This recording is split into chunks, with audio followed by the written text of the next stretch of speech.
Praise the Lord. దేవుడికి మహిమ కలుగును గాక. క్రీస్తునందు ప్రేమైన దేవుని పిల్లలందరికీ, ముఖ్యంగా స్థానిక సంఘ కాపరి, మరి ఇటు పెళ్లి కుమారుడికి ఇటు పెళ్లి కుమార్తెకు ఒక్కడే పాస్టర్ పాస్టర్ మోషే గారికి, సంఘాలకి, వాళ్ళ సంఘములకు, వాళ్ళ కుటుంబానికి నా ప్రత్యేకమైన వందనాలు తెలియజేస్తున్నాను. మరి ఇక్కడున్న దైవజనులందరికీ కూడా పేరు పేరున నేను ప్రభువైన యేసుక్రీస్తు నామంలో నాకు శుభములు మరి వందనాలు తెలియజేస్తున్నాను. మరి వివిధ సంఘాల నుండి వచ్చిన వారు, అలానే ఇరుపక్షం నా కుటుంబం యొక్క బంధువులు, శ్రేయాభిలాషులు, మిత్రులు ఎవరైతే వచ్చారో, రక్త సంబంధికులు, వారందరికీ కూడా ప్రభువైన యేసుక్రీస్తు నామంలో నా యొక్క శుభములు మరి వందనాలు తెలియజేస్తున్నాను. ప్రభు మీ అందరినీ దీవించును గాక. మరి ముఖ్యంగా సోదరుడు పెళ్లి కుమారుడు సహోదరుడు అహరోను, అలానే పెళ్లి కుమార్తె సోదరి ప్రమీల, వాళ్ళిద్దరికీ నా ప్రత్యేకమైన వందనాలు తెలియజేస్తున్నాను. ఎందుకంటే వాళ్ళు లేకపోతే ఈ కార్యక్రమం లేదు. వాళ్ళు ఉన్నారు కాబట్టి ఈ కార్యక్రమం ఇప్పుడు. సో నిజంగా వారిద్దరిని దేవుడు దీవించును కాక. మరి ప్రేమైన దేవుని పిల్లలారా, ఈ యొక్క రాత్రి మనము మొదటిగా దేవుడి యొక్క వాక్యంలోనికి వెళ్దాం. Let's turn to the Bible. మొదటిగా మనం పరిశుద్ధ గ్రంథంలోనికి వెళ్దాం. ద్వితీయోపదేశ కాండము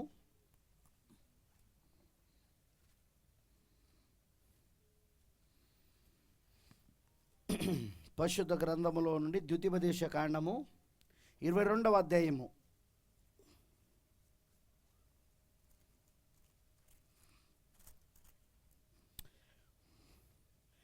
Amen. Praise the Lord. There is a law here. ఒక చట్టం ఉంది. ప్రవక్త బ్రెన్హామ్ గారు కూడా దీన్ని ప్రస్తావించాడు, ఈ చట్టాన్ని. ద్వితీయోపదేశ కాండము అంటే అర్థము రెండు చట్టాలని అర్థం. ద్వితీయోపదేశ కాండం అంటే అర్థము రెండు చట్టాలని అర్థం. ఇక్కడ రెండు చట్టాలు ఉన్నాయి. దేవుడు వాక్యాన్ని నువ్వు పాటిస్తే, జీవిస్తే, అనుసరిస్తే, జీవిస్తే దీవెనలు ఉంటాయి.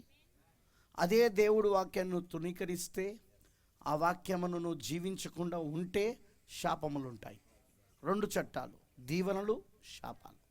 దీవెనలు, శాపాలు రెండు ఉంటాయి. కానీ చాలామందికి దీవెనలు మాత్రమే వినడానికి ఇష్టం ఉంటుంది, కానీ శాపాలు వినడానికి ఇష్టం ఉండదు. అయితే శాపాలు కూడా మనం వినాలి. ఎందుకంటే ఏది చేస్తే శాపం వస్తుందో కూడా చూడాలి మనం. ఏది చేస్తే, ఏది చేయకపోతే శాపాలు వస్తాయి కూడా మనం చూసుకోవాలి. సరే, మనం ఇప్పుడు ద్వితీయోపదేశ కాండము 22వ అధ్యాయము 23వ వచనము నుండి మనం చదువుకుందాము. మొదటిగా, కన్యకైన చిన్నది ప్రదానం చేయబడిన తర్వాత ఒకడు ఊరిలో ఆమెను కలుసుకొని ఆమెతో శయనించిన ఎడల ఆ ఊరి గవని యొద్దకు వారిద్దరిని తీసుకొని వచ్చి, ఆ చిన్నది ఊరిలో కేకలు వేయక ఉన్నందున ఆమెను, తన పొరుగువాని భార్యను అవమానపరిచినందున ఆ మనుషుణ్ణి రాళ్లతో చావగొట్టవలెను. అట్లు ఆ చెడుతనమును మీలో నుండి పరిహరించుదురు. ఒకడు ప్రదానం చేయబడిన చిన్నదానిని పొలంలో కలుసుకున్నప్పుడు ఆ మనుషుడు ఆమెను బలిమిని పట్టి ఆమెతో శయనించిన ఎడల ఆమెతో శయనించిన మనుషుడు మాత్రమే చావవలెను. ఆ చిన్నదానిని ఏమీ చేయకూడదు. ఆ చిన్నదాని యందు మరణపాత్రమైన పాపం లేదు.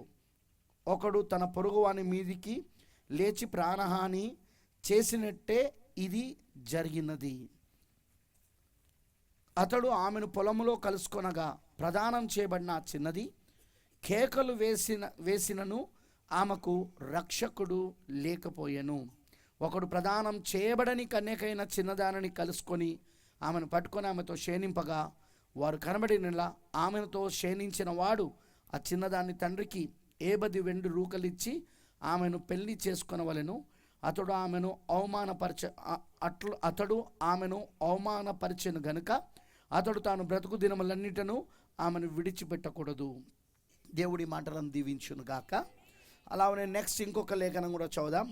అది మనకు కొరింథీయులకు రాసిన పత్రిక, కొరింథీయులకు రాసిన 2వ పత్రిక, పరిశుద్ధ గ్రంథంలో నుండి కొరింథీయులకు రాసిన 2వ పత్రిక 11వ అధ్యాయము,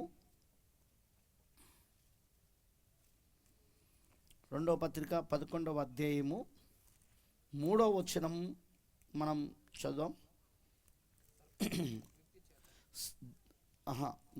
2వ వచనం, క్షమించండి, 2వ వచనం చదువుదాము. దేవాసక్తితో మీ ఎడల ఆసక్తి కలిగి ఉన్నాను. ఎందుకనగా పవిత్రురాలైన కన్యకనుగా ఒక్కడే పురుషునికి అనగా క్రీస్తుకు సమర్పింపవలనని మిమ్మను ప్రదానము చేసి తిని. దేవుడి మాటలను దీవించును గాక. చిన్న ప్రార్థన చేసుకుందాం. Let's pray. ప్రభు అయిన దేవ, సర్వశక్తిమంతుడా, కృపామయుడైన తండ్రి, నీకు వందనాలు ప్రభువా. తండ్రి, రాత్రికాల సమయంలో ఇదిగో ఇక్కడ బురుకన్ కోటలో ప్రభువా, ఈ రోజున సోదరుడు అహరోను, అదేవిధంగా సోదరి ప్రమీల, వారిద్దరి యొక్క ప్రధానం యొక్క కార్యక్రమానికి, నిశ్చితార్థ కార్యక్రమానికి మేమందరం వచ్చి ఉన్నాం ప్రభువా. నీ వాక్యమే ప్రథమ స్థానం, తర్వాతనే కార్యక్రమం. అందుకే మొదటగా నీ వాక్యాన్ని మేము ఇప్పుడు ధ్యానిస్తూ ఉండగా నీవే మాతో మాట్లాడు ప్రభువా. నిన్ను మేము రంగంపైకి ఆహ్వానిస్తున్నాం. నువ్వు బలిష్ఠుడైన దూతగా ఇప్పుడు రంగంపైకి దిగి వచ్చి ఇదిగో ఈ మానవ శరీరమును, ఇదిగో ప్రభువా, ఈ మర్తమైన శరీరమును నువ్వు మరుగు చేసుకొని ప్రభువా, నువ్వు ముసుగు దాల్చుకొని ప్రభువా, మాతో మా అందరితో మాట్లాడు ప్రభువా. ఈ కాలం యొక్క వర్తమానపు వెలుగులో నుండి మేము ఈ నిశ్చితార్థ కార్యక్రమాన్ని, ఈ ప్రధానం యొక్క కార్యక్రమాన్ని చూచుదుము గాక. తప్పకుండా ఆ విషయాలు మాకు అర్థమవునట్లుగా చేయదేవా. నీ పరిశుద్ధాత్మని ఈ విషయాలన్నింటినీ మాకు బయలుపరచును గాక. నువ్వు బయలుపరుస్తున్నందుకు వందనాలు దేవా. నీకు పూర్తిగా మేము సమర్పించుకుంటూ యేసుక్రీస్తు నామములో ప్రార్థిస్తున్నాము. ఆమేన్. దయచేసి కూర్చోండి, ప్లీజ్ బీ సిట్ డౌన్.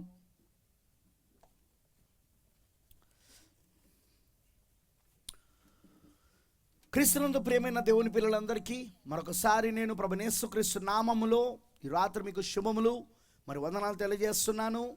ప్రభు మీ అందరినీ దీవించును గాక. మరి ఈ రోజున నేను ఒక చిన్న వర్తమానాన్ని మీ మధ్యలోనికి తీసుకురావాలని ఆశిస్తున్నాను. జాగ్రత్తగా దేవుడు ఒక వాక్యమును మీరు కలిగి ఉండాలని నేను కోరుతా ఉన్నాను. ప్రవక్త బ్రెన్హామ్ గారు చెప్పిన కొన్ని కొటేషన్స్ నేను ఇక్కడ చదువుతాను. ఎందుకు అంటే అవి చాలా ఇంపార్టెంట్ కాబట్టి చదువుతాను. అఫ్కోర్స్ నా దగ్గర చాలా పెద్ద సబ్జెక్ట్ ఇది, కానీ నేను దాని అంతటినీ చెప్పలేను. But I will try to దాన్ని తక్కువ చేయడానికి ప్రయత్నిస్తాను. కొన్ని హైలైట్స్, కొన్ని ముఖ్యమైన విషయాలు నేను చెప్తాను, ముఖ్యంగా ప్రధానం విషయంలో. బ్రదర్ చెప్పిన ఒక మెసేజ్ అదేంటంటే గొర్రెపిల్ల వివాహము, the marriage of the lamb. గొర్రెపిల్ల వివాహము 1962 జనవరి 21 సాయంత్రం చెప్పిన మెసేజ్ ఇది. జనవరి 21, 1962లో చెప్పాడు. ఈ మెసేజ్లో 81 పారాగ్రాఫ్లో ప్రవక్త గారు ఇలా అంటున్నాడు: ఇప్పుడు వివాహం అనేది ఒక రకంగా సాదృశ్యమై ఉన్నది. ఇక్కడ భూ సంబంధమైన వివాహము పరలోక సంబంధమైన వివాహానికి ఒక సాదృశ్యం. ఇక్కడ భూ సంబంధమైన వివాహము పరలోక సంబంధమైన వివాహానికి ఒక సాదృశ్యం. ఇప్పుడు మనం దాన్ని కొద్దిసేపు పరిశీలిద్దాము. ఒక క్షణం దానిని పునశ్చరణ చేసుకుందాం, అంటే దాన్ని ధ్యానిద్దామంటున్నాడు. 82 పారాగ్రాఫ్లో ఇలా అంటున్నాడు: మొట్టమొదటి విషయం ఏమిటంటే అక్కడ ఒక నిర్ణయం తీసుకోవాలి. వివాహం యొక్క క్రమం చెప్తున్నాడు ఇప్పుడు ప్రవక్త బ్రెన్హామ్ గారు. ఫస్ట్ ఎలా ప్రారంభమవుతుంది వివాహము? ఒక అబ్బాయి యుక్త వయసుకు వచ్చాడు, యవన వయసుకు వచ్చాడు, అంటే వివాహము చేసుకునే వయసులోకి వచ్చేసాడు.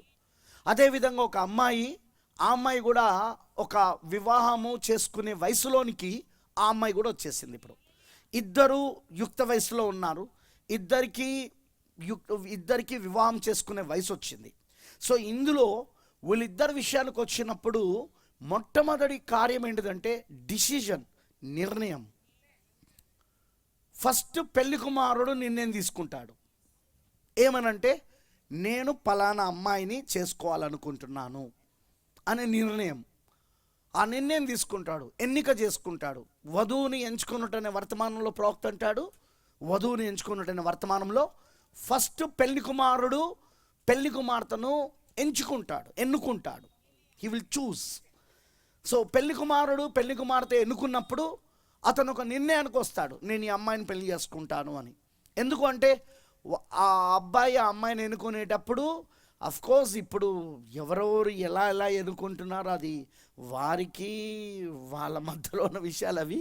కానీ ఇక్కడ లేఖనానుసారంగా నేను మాట్లాడితే, వాక్యానుసారంగా నేను మాట్లాడితే ఎన్నుకోవాల్సిన పద్ధతి ఏంటో ప్రవక్త చాలా క్లియర్గా ఎక్కడ చెప్పాడంటే ఒక వధువుని ఎంచుకొనుట, చూసింగ్ ఆఫ్ ఎ బ్రైడ్, ఒక వధువుని ఎంచుకొనుట అనే మెసేజ్లో ఆయన చెప్పాడు.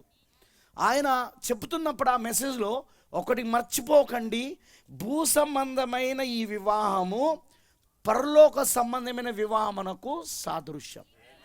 అంటే బ్రదర్ బెనామ్ తాను ఆ ప్రసంగాన్ని చేసేటప్పుడు ఆయన యేసుక్రీస్తును పెళ్లి కుమారుడిగా తన మనసులో పెట్టుకొని, యేసుక్రీస్తు ఏ విధంగా తన వధువుని, తన సంఘాన్ని, తన పెళ్లి కుమార్తెను తాను ఎన్నుకుంటున్నాడో చెప్తూ, ఇప్పుడు అది పరలోక సంబంధమైన వివాహం ఏదైతే ఉందో అది ఇక్కడ భూ సంబంధమైనలో కూడా అదే జరగాలని చెప్తున్నాడు ఆయన. అర్థమైందని అన్నది? ఆ పరలోక సంబంధమైన వివాహం ఇప్పుడు ఇక్కడ భూ సంబంధమైన దాంట్లో కూడా జరగాలంటున్నాడు ఆయన. అందుకే ఆయన అక్కడ ఏమంటాడంటే, ఒక అబ్బాయి ఎట్టి పరిస్థితుల్లో అమ్మాయి యొక్క అందమును చూసో, ఆమెకున్న ఆస్తిపాస్తులను చూసో, లేకపోతే ఆమె చదువును చూసో, లేకపోతే ఆమె ఉద్యోగాలను చూసో, ఇంకా సంథింగ్ ఇక ఈ భౌతిక విషయాలు ఉంటాయిగా లోకపరమైనవి, కులాన్ని చూసి, ప్రాంతాన్ని చూసి, ఇక అవి కూడా నేను చెప్పుకుంటా పోతే ఇప్పటికే నా మీద పాస్టర్లు చాలా కోపం మీద ఉన్నారు, ఇంకా కోపపడతారు, నన్ను క్షమించండి పాస్టర్లు, కానీ చెప్పక తప్పదు నాకు. ఇలాంటివన్నీ చూసి ఎన్నుకోవద్దని, ఆ అమ్మాయిని ఎలా ఎన్నుకోవాలి, ఒక వరుడు ఎలా ఎన్నుకోవాలంటే యేసుక్రీస్తు ఎట్లా ఎన్నుకున్నాడు, తన సంఘాన్ని ఎలా ఎన్నుకున్నాడు, తన వధువుని ఎలా ఎన్నుకున్నాడు అని మనం గమనిస్తే, యేసుక్రీస్తు తన సంఘాన్ని, తన వధువుని గుణలక్షణాలను బట్టే ఎన్నుకున్నాడు ఆయన. వాట్? అవును, ఆయన ఎన్నుకునేటప్పుడు గుణలక్షణాలు. బ్రదర్, గుణలక్షణాల? ఎస్, వధువుని ఆయన ఎన్నుకునేదే గుణలక్షణాలను బట్టి. ఎవరు? యేసుక్రీస్తు.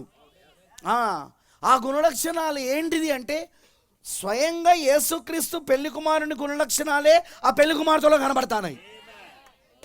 ఇప్పుడు మనం పిరమిడ్ ఉంది, మన పిరమిడ్ పరిపూర్ణ మానవ స్వరూపం, దాంట్లో 7 స్టెప్స్ కనబడుతున్నాయి, 7 మెట్లు కనబడుతున్నాయి. అవి 7 గుణలక్షణాలు. అవునా? విశ్వాసము, సద్గుణము, జ్ఞానము, ఆశానిగ్రహము, సహనము, దైవభక్తి, సహోదర ప్రేమ. ఇవి ఎవరి గుణలక్షణాలు అంటే వాస్తవంగా యేసుక్రీస్తు అవి.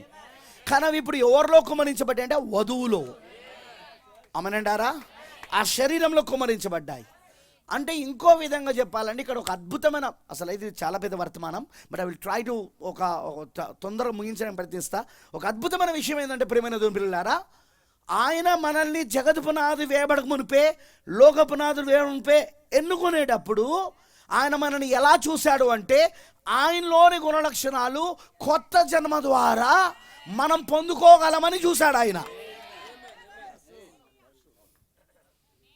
అర్థమైందని అన్నది?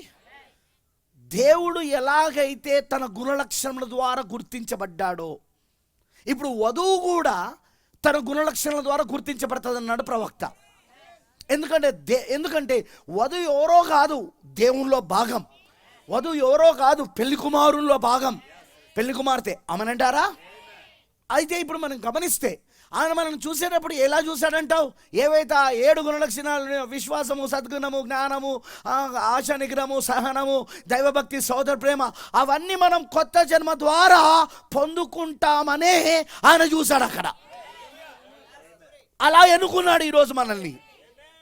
ఇప్పుడు అలా నువ్వు ఎన్నుకోజేయబడితే నీకు అవి రావాల్సిందే. నువ్వు కొత్త జన్మ పొందుకుంటావు, ఆయన నీకు కొత్త జన్మని ఇస్తాడు. ఎవరు? యేసుక్రీస్తు నీకు కొత్త జన్మని ఇస్తాడు. నీకు ఖచ్చితంగా గుణలక్షణాలు నీలో కడతాడు ఆయన. ఖచ్చితంగా గుణలక్షణాలు నీలో కుమ్మరిస్తాడు ఆయన. తనను తాను కుమ్మరించుకున్న ద్వారా సంఘములోనికి ఆయన తనను తాను తన వధువులను కుమ్మరించుకున్న ద్వారా ఆ గుణలక్షణాలను కుమ్మరిస్తాడు ఆయన. అందుకే ప్రాఫిట్ ఏమన్నాడంటే, పెళ్లి కుమారుడు వాక్యమైతే ఆమె కూడా వాక్యమై ఉంటుంది. ఎందుకంటే ఆమె ఎవరో కాదు, పెళ్లి కుమారుడులో భాగమై ఉన్నది. పెళ్లి కుమార్తెను చూసినప్పుడు తనను తాను చూసుకున్నట్టుగా అనిపిస్తుందట ఆయనకు. జీసస్ క్రైస్ట్కి, యేసు క్రీస్తుకి ఎలా అనిపిస్తుందట అంటే, పెళ్లి కుమార్తెను చూసినప్పుడు ఆయన ఎన్నుకున్న పెళ్లి కుమార్తె తననే అద్దంలో చూసుకుంటానా, కాకపోతే పెళ్లి కుమార్తె రూపంలా, కాకపోతే స్త్రీ రూపంలా. పురుషుడు స్త్రీ రూపములో తనను తాను చూసుకుంటున్నాడు ఇప్పుడు ఆయన. ఆమేనంటారా? అందుకే Christ is the mystery of God revealed. దేవుని మర్మమైన క్రీస్తు బయలుపరచబడిన వర్తమానంలో ప్రవక్త అంటాడు, ఈ రాకడ గురించి మాట్లాడుతూ, రెండో రాకడ గురించి మాట్లాడుతూ, ఇది క్రీస్తులో రెండవ రాకడ అయి ఉన్నది. క్రీస్తు ఒక రాకడ వధువులో వస్తున్నది అన్నాడు. వధువులో క్రీస్తు ఒక రాకడ, వధువులో క్రీస్తు ఒక రాకడ. ఇప్పుడు వధువులో క్రీస్తు కుమరించుకుంటే ఇప్పుడు వధువు ఎలా కనబడుతుంది? అచ్చం క్రీస్తు వలె, సేమ్ లైక్ జీసస్ క్రైస్ట్. మరి కనబడుతుంది అంటే అర్థం ముఖాలు మారిపోవడమో లేకపోతే జుట్టు అట్లా కాదు. గుణలక్షణాలు, నేచర్, స్వభావము, గుణలక్షణాలు. ఆమెనంటారా? సో ఆయన ఎలాంటి వాళ్ళని ఎన్నుకున్నాడో తెలుసా? ఆయన గుణలక్షణాలు కలుగుండే వారినే ఎన్నుకున్నాడు ఆయన. వాళ్ళు ఎలా పొందుకుంటారో తెలుసా? వాళ్ళు క్రొత్త జన్మ ద్వారా, ఆయన పరిశుద్ధాత్మ బాప్తిస్మం ద్వారా ఆయన తనను తాను వాళ్ళకు కుమరించుకున్నప్పుడు వాళ్ళు అచ్చం క్రీస్తు వలె జీవించడం మొదలు పెడతారు. వాళ్ళు అంటే వాక్యం వలె. క్రీస్తు ఎవరేమన్నాడు? వాక్యమై ఉన్నాడు. అదెందు వాక్యమన్నాను, వాక్యము దేవుడు, వాక్యమే దేవుడైనా, ఆ వాక్యమే శరీరధారే కృపా సత్య సంపూర్ణుడిగా మన మధ్య నివసించను. ఆ వాక్యం వలె కనబడతా ఉంటుంది ఆమె. ఆ వాక్యంలోని గుణలక్షణాలు కనబడతా ఉంటాయి. అందుకే ప్రాఫెట్ అంటాడు, వధువుని ఎంచుకున్నాడని వర్తమానంలో ఒక పెళ్లి కుమారుడు, ఒక అబ్బాయి, ఒక యవనస్తుడు ఒక అమ్మాయిని ఎన్నుకుంటున్నప్పుడు అతని లోపట ఉన్న ఆశలు, కోరికలు, మరియు అతని లోపట ఉన్న మనస్తత్వము, అతని లోపట ఉన్న గుణలక్షణాలు అన్నీ ఆ అమ్మాయిని ఎన్నుకుటలో చూపించబడుతుంది. నువ్వేం చెప్పాల్సిన అవసరం లేదు. అందమైన అమ్మాయి కావాలి అని అబ్బాయి చెప్పాల్సిన అవసరం లేదు. ఎన్నుకున్న దగ్గరనే చెప్పచ్చు. ఎంతమందిని చూపించినా నచ్చట్లేదు, కానీ ఒక అందమైన అమ్మాయి కనబడుతోటే, ఆ అమ్మాయికి మారుమనసు లేకపోయినా, ఆ అమ్మాయి చర్చకి రాకపోయినా, ఆ అమ్మాయి వర్తమానంలో సరిగా లేకపోయినా, ఆ అమ్మాయి ఎలాగున్నా, పాస్టర్ గారు నాకు దేవుడు ప్రేరేపిస్తున్నాడు, నాకు ఆ అమ్మాయిని చూడాలని. పాస్టర్ అర్థం చేసుకోవాలి వీని అంతరంగాన్ని. బ్రదర్ ఏమంటున్నాడంటే, ప్రొఫెసర్ బినామ్ గారు, నువ్వు ఒక పెళ్లి కుమార్తెను ఎన్నుకుంటున్నప్పుడు, నీ భార్యగా ఒక అమ్మాయిని ఎన్నుకుంటున్నప్పుడు, నీ లోపట ఉన్న గుణలక్షణాలు, నీ లోపట ఉన్న కోరికలు, నీ లోపట ఉన్న ఆశలు అన్నీ ఆ ఎన్నికలో ప్రతిఫలిస్తాయి, వ్యక్తపరచబడతాయి, ప్రతిఫలిస్తాయి. అవి అర్థమైందని అన్నది అది అక్కడ ఎన్నిక దగ్గరకు వచ్చినప్పుడు. ఇప్పుడు యేసుక్రీస్తు మనల్ని ఎన్నుకున్నప్పుడు ఆయనలో కూడా ఆయనలో ఉన్న గుణలక్షణాలు, ఆయనలో ఉన్న స్వభావము, ఆయనలో ఉన్న కోరికల, ఆశలు అవి ఖచ్చితంగా ప్రతిఫలించబడాలి, ప్రతిఫలించబడ్డాయి. అవునంటారా? అందుకే ఈరోజు మనం ఆయన వాక్యంగా మారుతా ఉన్నాం. మనం ఈరోజు అందుకే మనం పిరమిడ్గా కట్టబడతాం. మనలో ప్రతి ఒక్కరు వ్యక్తిగతముగా, ఎందుకంటే ఆయన అన్యజనులతో వధువు ఎక్కడి నుండి వస్తుంది? అన్యజనులో నుండి. అన్యజనులతో ఆయన వ్యవహరించేటప్పుడు ఆయన ఒక్కొక్కరిగా వ్యవహరిస్తాడు. ఆయన ఒక్కొక్కరిగా, అంటే ఒక్కొక్కరు ఒక్కొక్క పిరమిడ్. ఈ సంఘం అంతా కాదు, ఇక్కడ సంఘం అంతా కలిపితే కూడా పిరమిడే, కానీ ఒక్కొక్కరు ఒక్కొక్క పిరమిడ్ అయి ఉంటారు. బ్రదర్ దానికి మంచి ఉదాహరణ ఏం చెప్పాడంటే, ఏ గోధుమ గింజనైతే భూమిలో పడిందో ఆయనే యేసుక్రీస్తు. ఆయన పడి చనిపోయాడు, దాని ద్వారా అనేక గోధుమ గింజలు వచ్చాయి. కానీ భూమిలో పడిన గోధుమ గింజలో ఎంత పొటాషియం, ఎంత కాల్షియం, ఎంత ఐరన్, ఎంత లవణాలు ఉన్నాయో అక్కడున్న ప్రతి ఒక్క గోధుమలో కూడా అంతే ఉంటాయి అన్నాడు ఆయన. గోధుమ ఏ రంగులో ఉందో, భూమిలో పడిన గోధుమ, చెట్టుపైన వచ్చిన గోధుమ కూడా అదే రంగులో ఉంటుంది. అవునంటారా? అలానే సముద్రంలో ఉన్న నీళ్ళంతా ఉన్నాయి. సముద్రంలో నీళ్ళన్నీ టేస్ట్ చేయాల్సిన అవసరం లేదు. శంషడ్ నీళ్ళు తీసుకుంటే సముద్రంలో ఉన్న లవణాలన్నీ శంషడ్ నీళ్ళలో ఉన్నాయి. అవునంటారా? అట్లనే క్రీస్తు వధువుని చూడాలంటే నిన్ను చూడాలా. ప్రపంచమంతా వెతకాల్సిన అవసరం లేదు. ప్రపంచంలో ఉన్న వాళ్ళందరినీ తీసుకురావాల్సిన అవసరం లేదు. మొత్తం ప్రపంచంలో ఉన్న వధువు అంతా రావాల్సిన అవసరం లేదు. నిన్ను చూస్తే వధువు ఏంటో చెప్పేయచ్చు.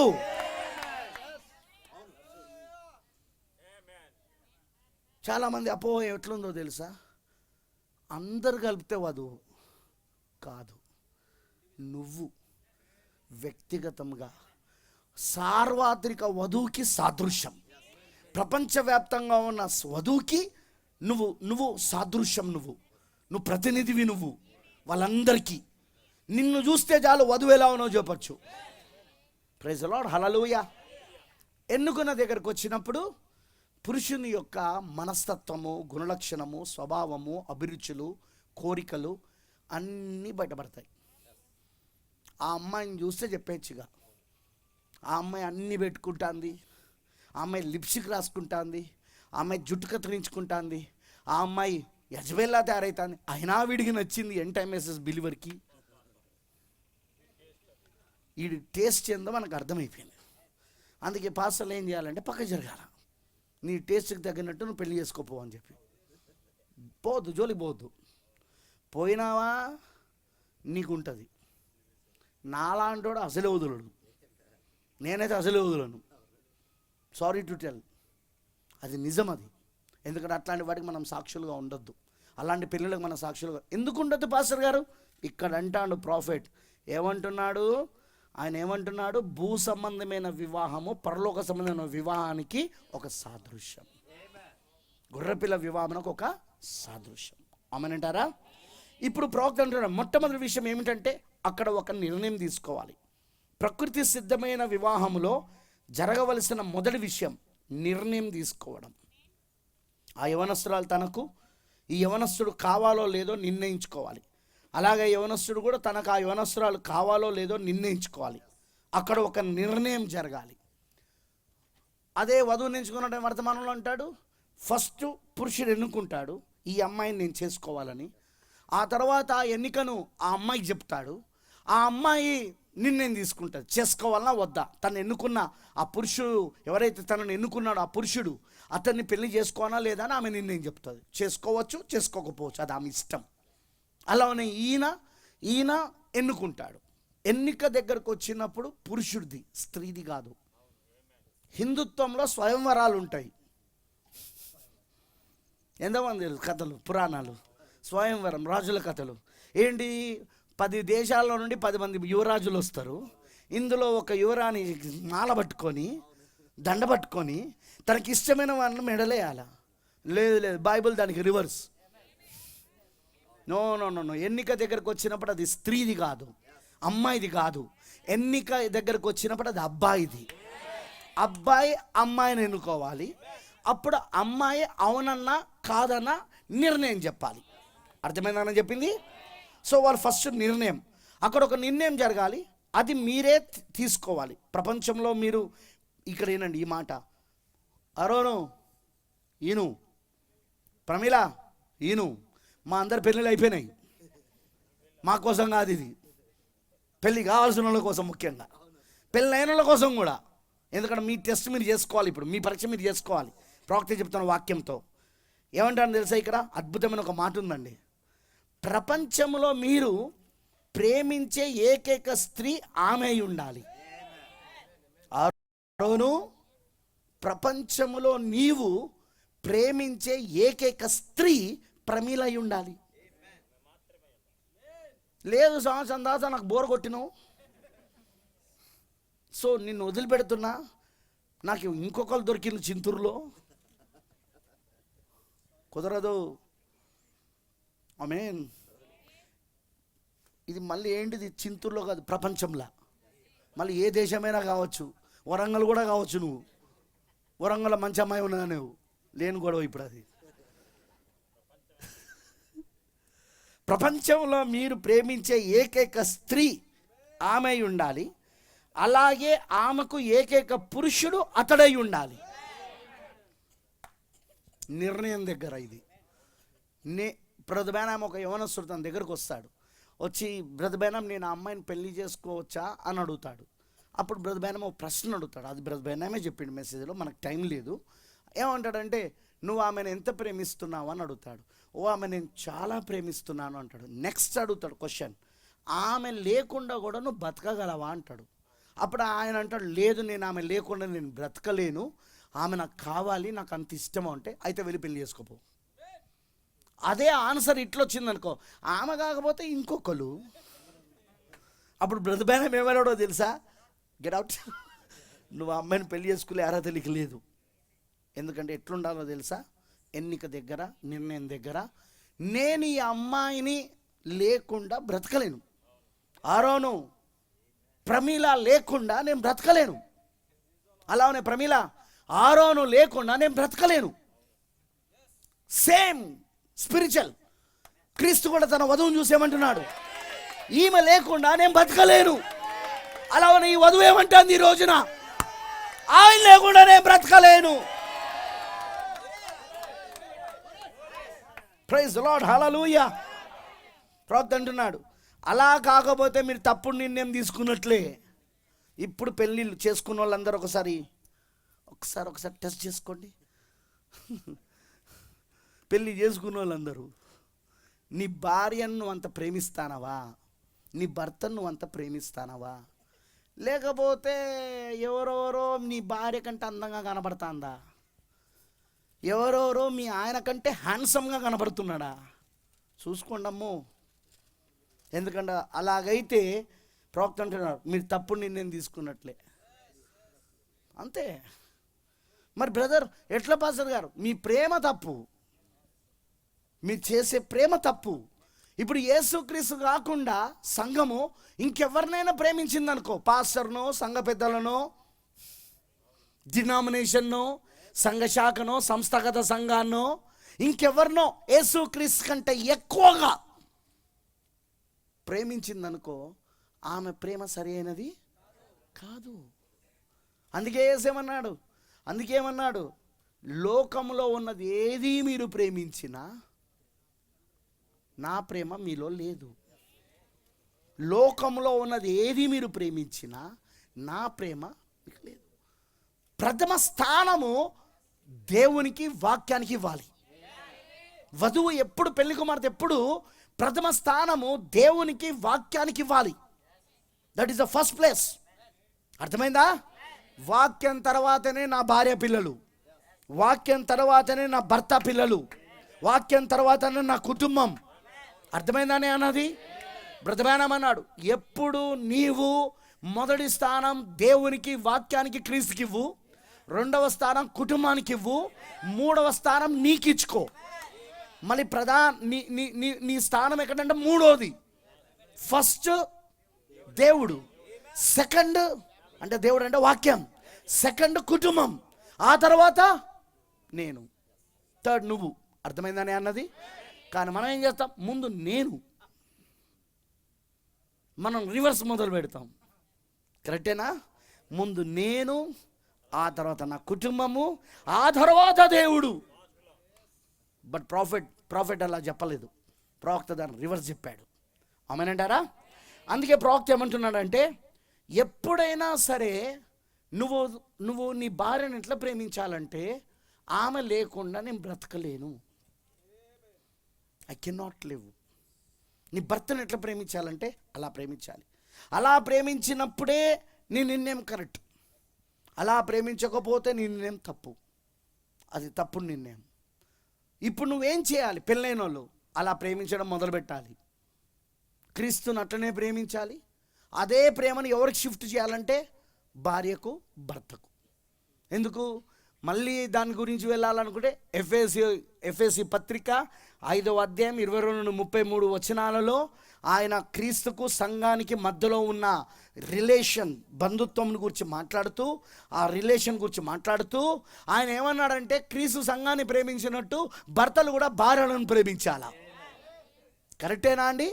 అంటే ఇప్పుడు మీరు ఏం కావాలా? మీరు మీ భార్యను ఎట్లా ప్రేమించాలి? ఇప్పుడు మీరు నిజంగా క్రీస్తు సంఘాన్ని ప్రేమించినట్టుగా మీరు మీ భార్యలను కూడా అట్లా ప్రేమించాలి. Praise the Lord. నేనేం చూశానో తెలుసా? మార్పు చెందని జీవితంలో ఉన్నప్పుడు ఉన్న వ్యక్తి పెళ్ళైనాక మార్పు చెందలేదు, క్రీస్తులోకి రాలేదు, కొత్త జన్మ పొందుకోలేని వ్యక్తి తన భార్యను ప్రేమించడం సరిగా ఉండేవాడు కాదు, వేరే వాళ్ళని ప్రేమించేవాడు. కానీ మార్పు చెందిన తర్వాత, కొత్త జన్మ పొందుకున్న తర్వాత ఆ వ్యక్తి నిజంగా పరిశుద్ధాత్మ బాప్సం పొందుకున్నాక తన భార్యను, తన పిల్లలను ప్రేమించడం మొదలుపెట్టాడు. అదే తేడా.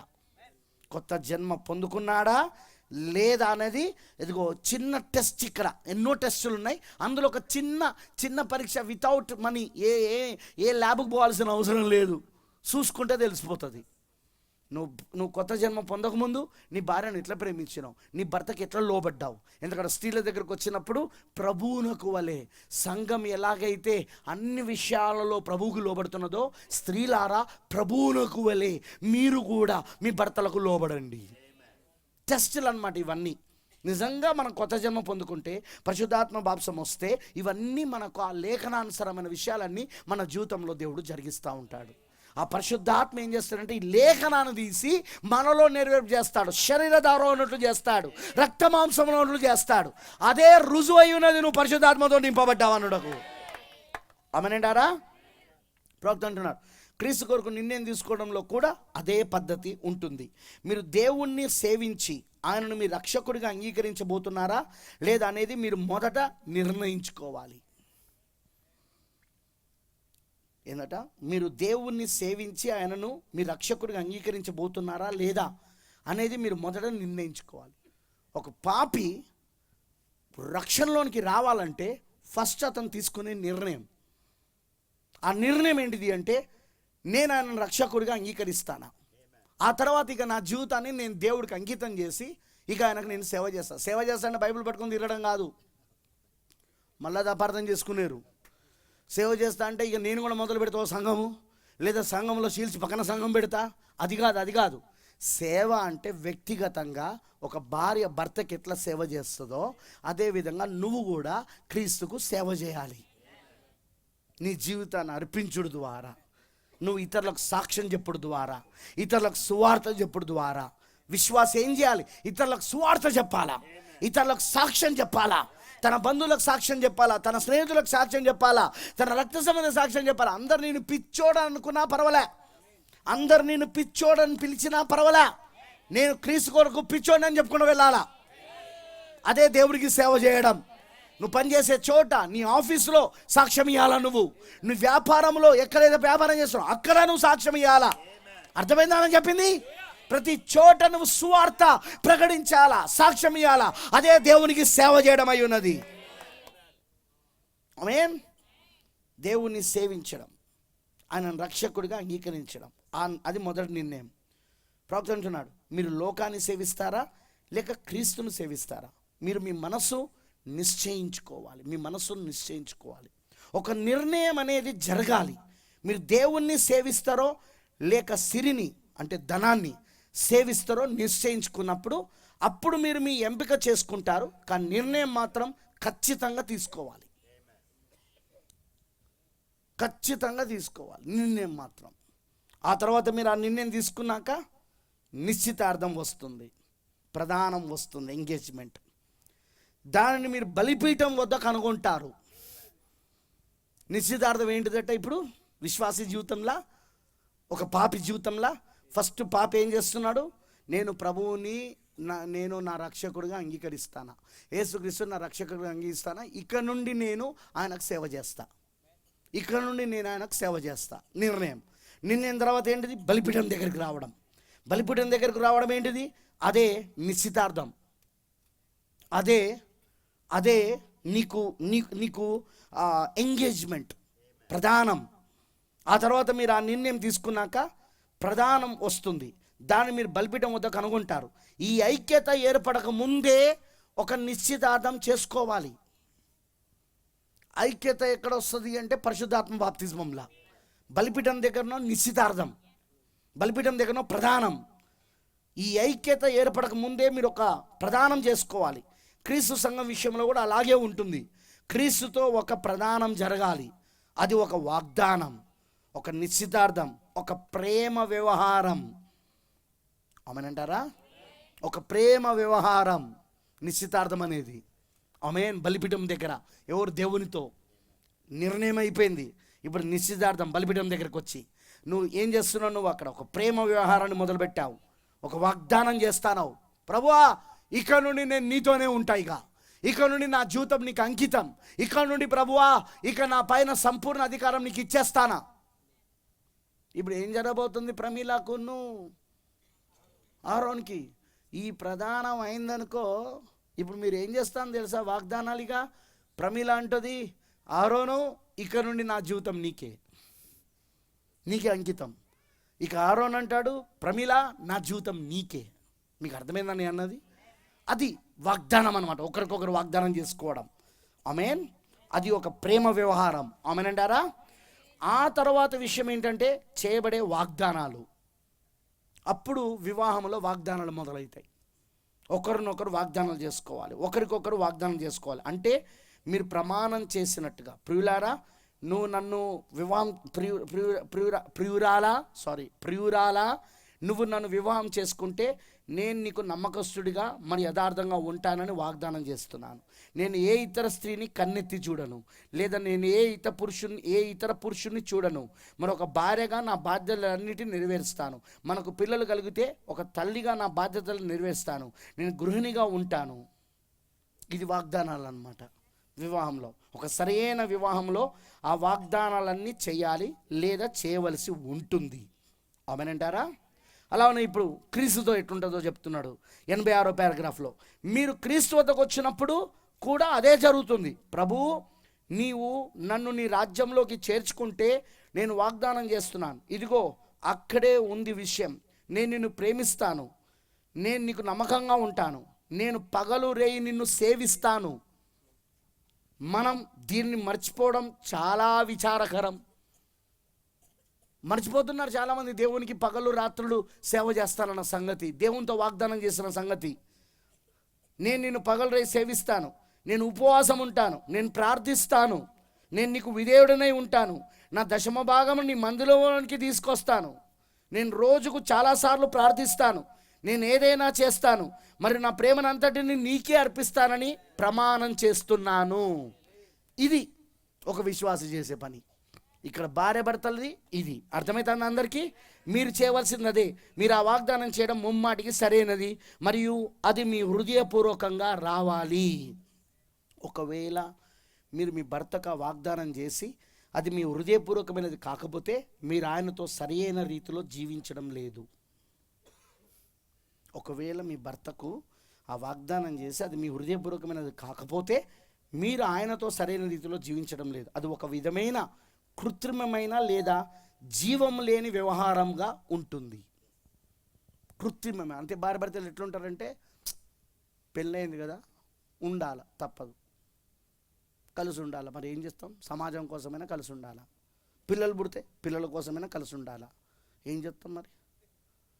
కృత్రిమంగా లేక జీవం లేని వ్యవహారంగా మారిపోయింది. అందుకే భార్య భర్తల మధ్యలో ఆ సంతోషం ఉండదు, ఆ ఆనందం ఉండదు.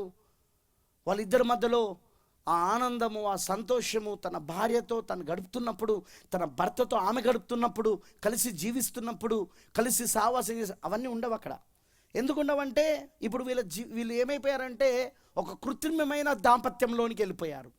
నేటి కాలంలో చాలా ఫ్యామిలీస్, చాలా కుటుంబాల పరిస్థితి అదే. కృత్రిమమైన దాంపత్యంలోనికి వెళ్ళిపోయారు. జస్ట్ భార్య భర్తలం అంటే భార్య భర్తలం అంతే, కలిసి ఉన్నాం అంతే. కానీ నువ్వు ఎంత ప్రేమిస్తానో నీ భార్యను, నీ భార్య నిన్నెంత ప్రేమిస్తున్నది? మళ్ళీ ఇదంతా మళ్ళీ క్రీస్తుకు సంఘానికి మధ్యలో జరుగుతుంది. క్రీస్తుకు ఒక వ్యక్తికి అది పోల్చుకుంటూ చెప్తాను ప్రవక్త దీన్ని.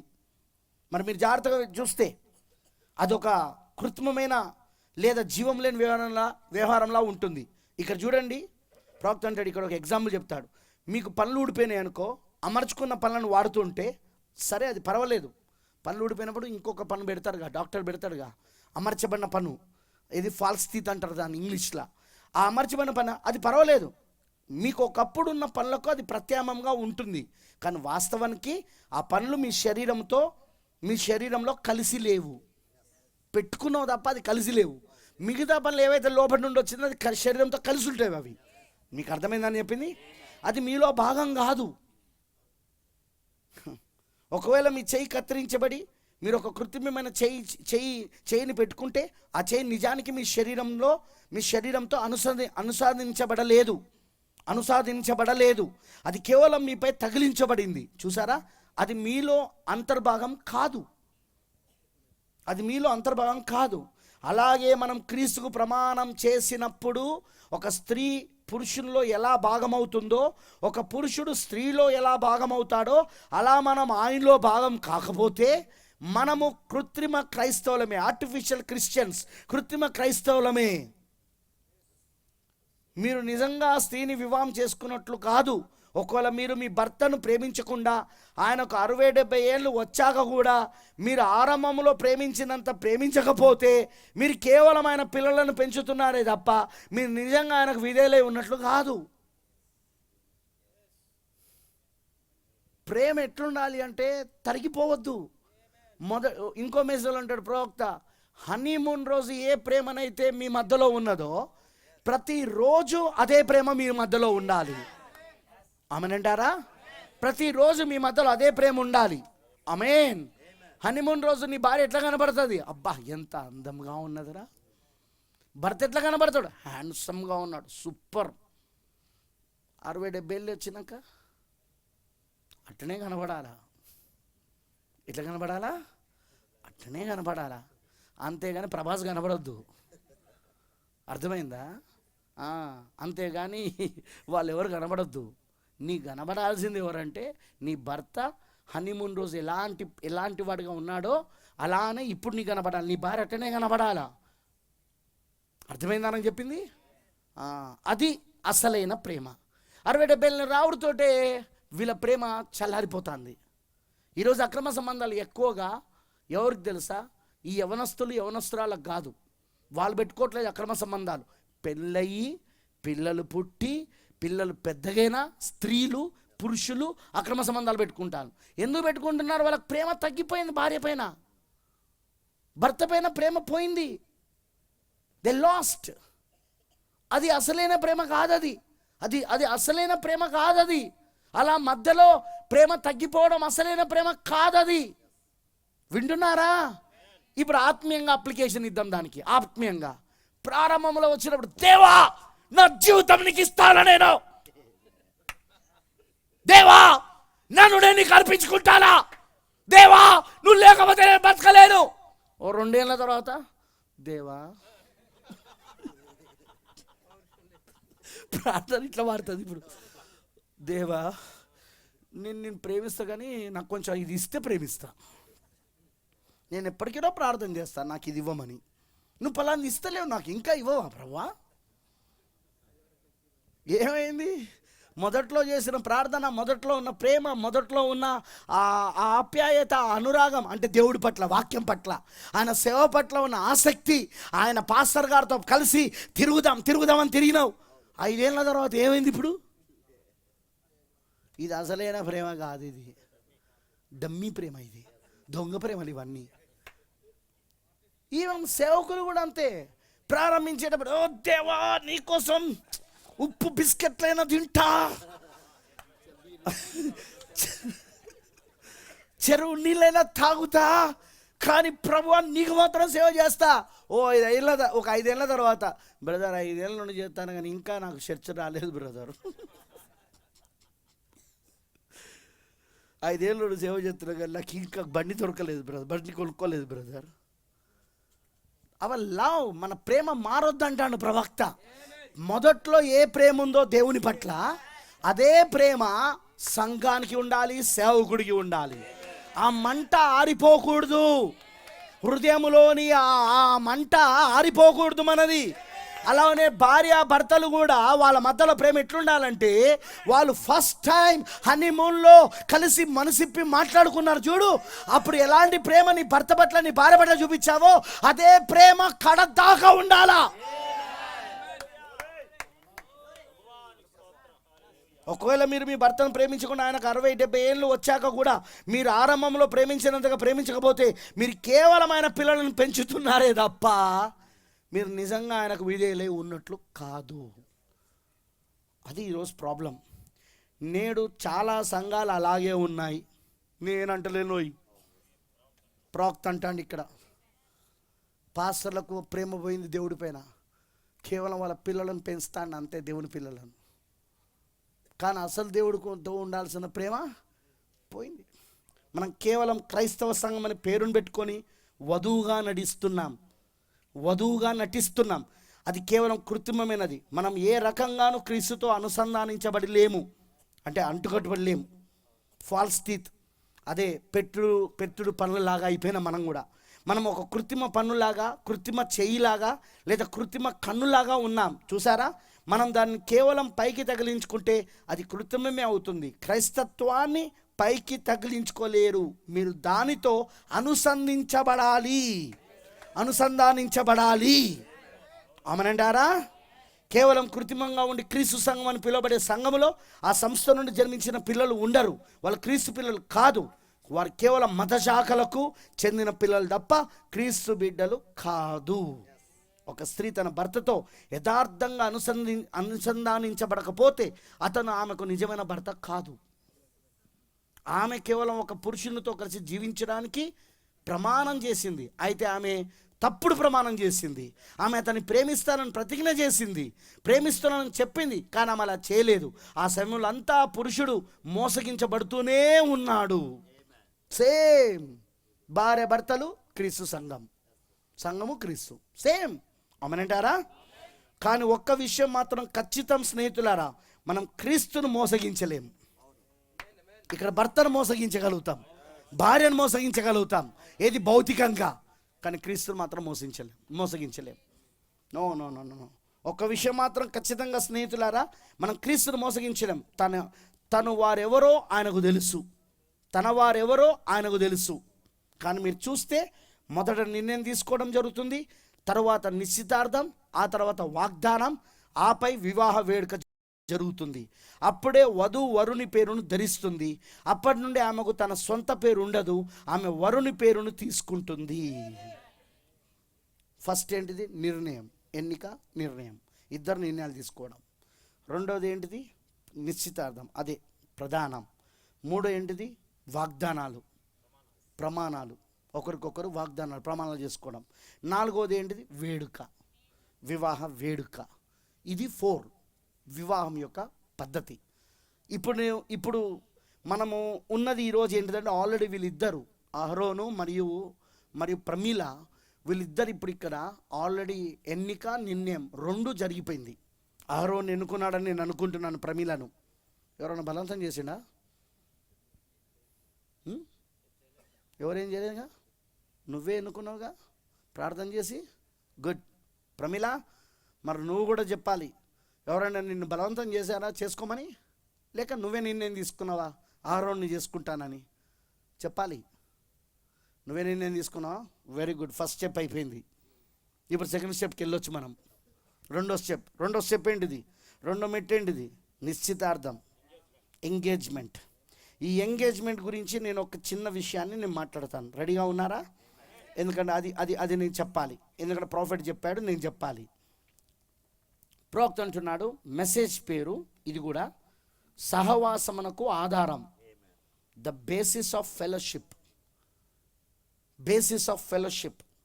సహవాసమునకు ఆధారం. 1961 ఫిబ్రవరి 14. మీరు ఎతికినా దొరకదు, ఎతకకండి.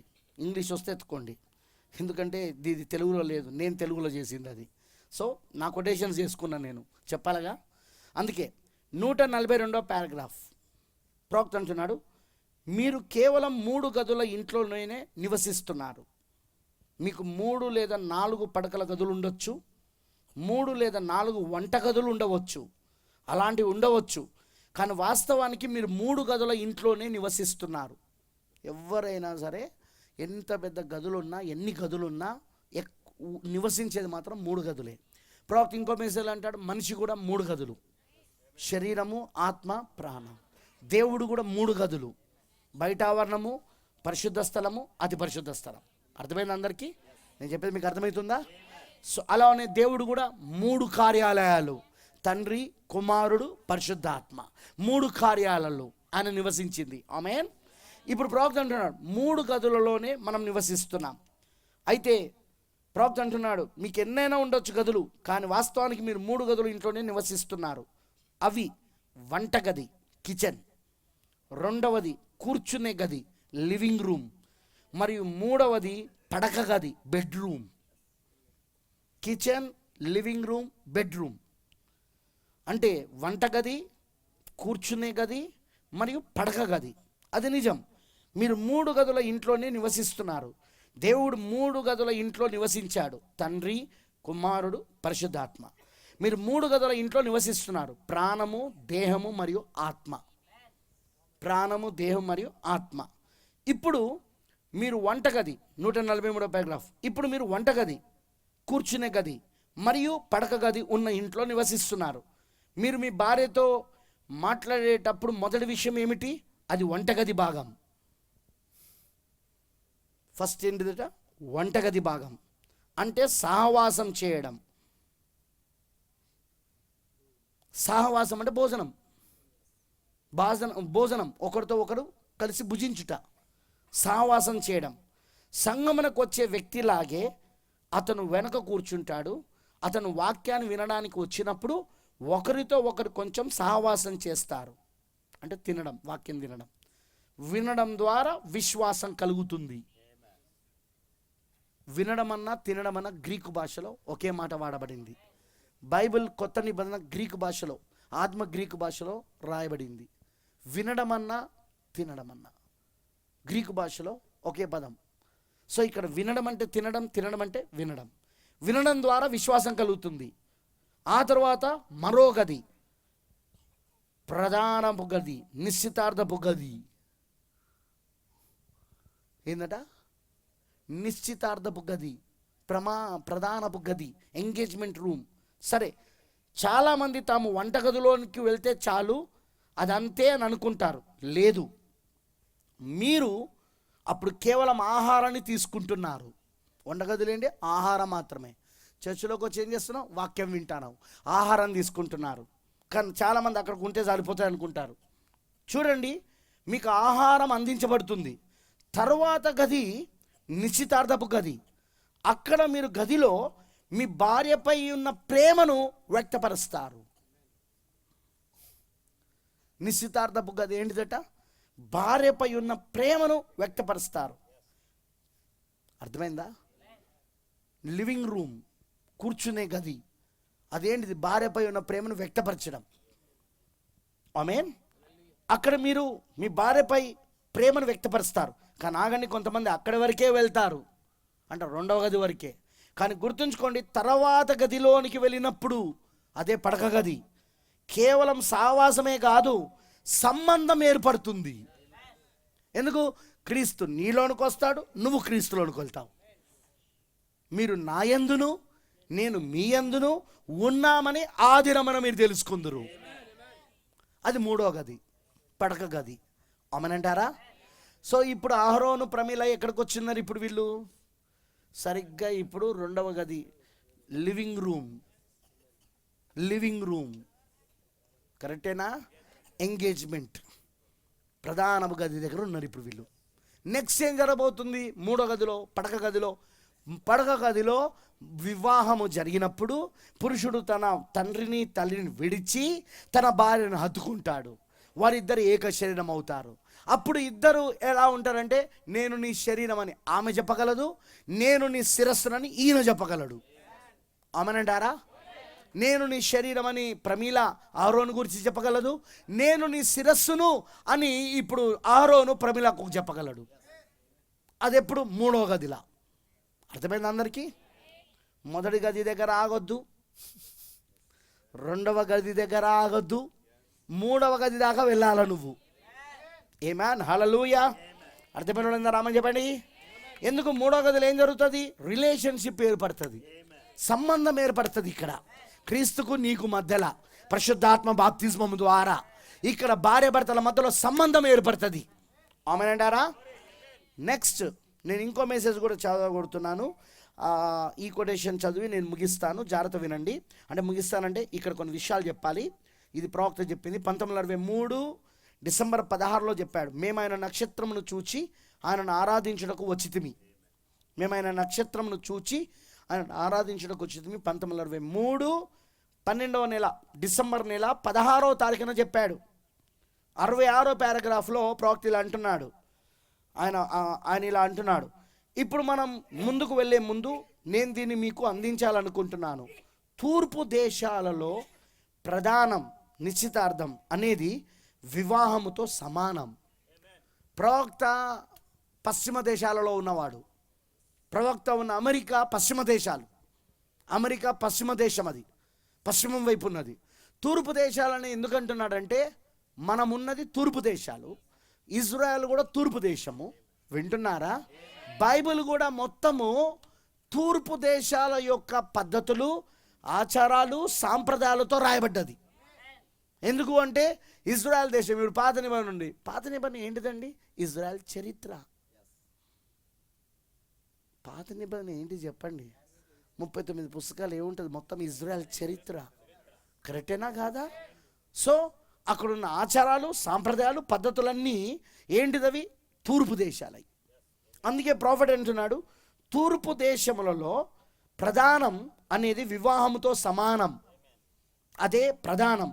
వారికి నిశ్చితార్థం జరిగిన వెంటనే వారు వివాహితులు అయినట్లే. వారి మధ్య పవిత్రమైన వాగ్దానం జరిగినప్పుడు. ద్వితీయోపదేశకాండం 22-23 చదవండి. మనం చదివిన లేఖనం ద్వితీయోపదేశకాండం 22-23 చదవండి. ఆ పురుషుడు మరి ఆ స్త్రీ వివాహం చేసుకోవడానికి అంగీకరించినప్పుడు వారు నెలల తర్వాత కానీ వివాహ ప్రమాణాలు తీసుకోకపోయినప్పటికీ వారు ఆ వాగ్దానాన్ని ఉల్లంఘిస్తే వారు వ్యభిచార దోషానికి గురవుతారు. అది నిజం. వారికి నిశ్చితార్థం అయినప్పుడు వారు వివాహమైన వారితో సమానం. ధర్మశాస్త్రము అప్పటికి ఇంకా వారికి భార్య భర్తలుగా కలిసి జీవించే హక్కుని ఇవ్వలేదు. భార్య భర్తలుగా బ్రతకడానికి హక్కు మాత్రం లేదు, ఇవ్వలేదు. కానీ దేవుని ఎదుట వారు ఒకరికొకరు వాగ్దానం చేసుకున్నప్పుడు వారి మాటలు దేవుని రాజ్యంలో ముద్రించబడ్డాయి. ఎక్కడ? ప్రధానంలా. అర్థమైందని అన్నది. ఇప్పుడు నెక్స్ట్ మనం చేయబోయేది ఏంటంటే వీళ్ళిద్దరికి ఇప్పుడు ఒకరికొకరు వాగ్దానాలు చేసుకోబోతున్నారు ప్రధానంలా. ఆమెనంటారా? వివాహం చేసుకునే ముందు ప్రధానంలో ఒకరికొకరు వాగ్దానాలు. ఇప్పుడు ఇది తూర్పు దేశాల యొక్క ఆచారాల ప్రకారముగా అదేంటిదంటే వివాహంతో సమానం. కాకపోతే వీళ్ళిద్దరూ శారీరకంగా కలిసి జీవించడానికి వీల్లేదు, కానీ భార్య భర్తలు. అందుకే అక్కడ మనం చదివిన లేఖనంలో, ఇప్పుడు మన లేఖనంకి వెళ్దామా? అక్కడ చదివిన లేఖనంలో ద్వితీయోపదేశకాండంలో ఒక అద్భుతమైన మాట మనకు అక్కడ కనబడుతున్నది. ప్రియులారా చూడండి, అక్కడ 22వ అధ్యాయంలో 23వ వచనంలో, కన్యకైన చిన్నది ప్రదానం చేయబడిన తరువాత ఒకడు ఊరిలో ఆమెను కలుసుకొని ఆమెతో శయనించిన ఎడల ఆ ఊరి గవని యొద్దకు వారిద్దరిని తీసుకొని వచ్చి ఆ చిన్నది ఊరిలో కేకలు వేయక ఉన్నందున ఆమెను తన పొరుగువాని భార్యను, ఏంటి భార్య అయిపోయింది ఇప్పుడు ఈమె. అందుకే మీరు కొత్త నిబంధనలో యేసుక్రీస్తు జనన విధం ఎట్లనగా మత్తయి సువార్త 1వ అధ్యాయము 18వ వచనంలో ఉంటుంది. యేసుక్రీస్తు జనన విధం ఎట్లనగా ఆ యోసేపుతో ఆ మరియా ప్రదానం చేయబడిన తరువాత వారిద్దరు ఏకం కాక మునిపే ఆయన తన భార్యతో ఏకంగా అనుకోబోనే ఉన్నది అక్కడ. ఆమెనంటారా?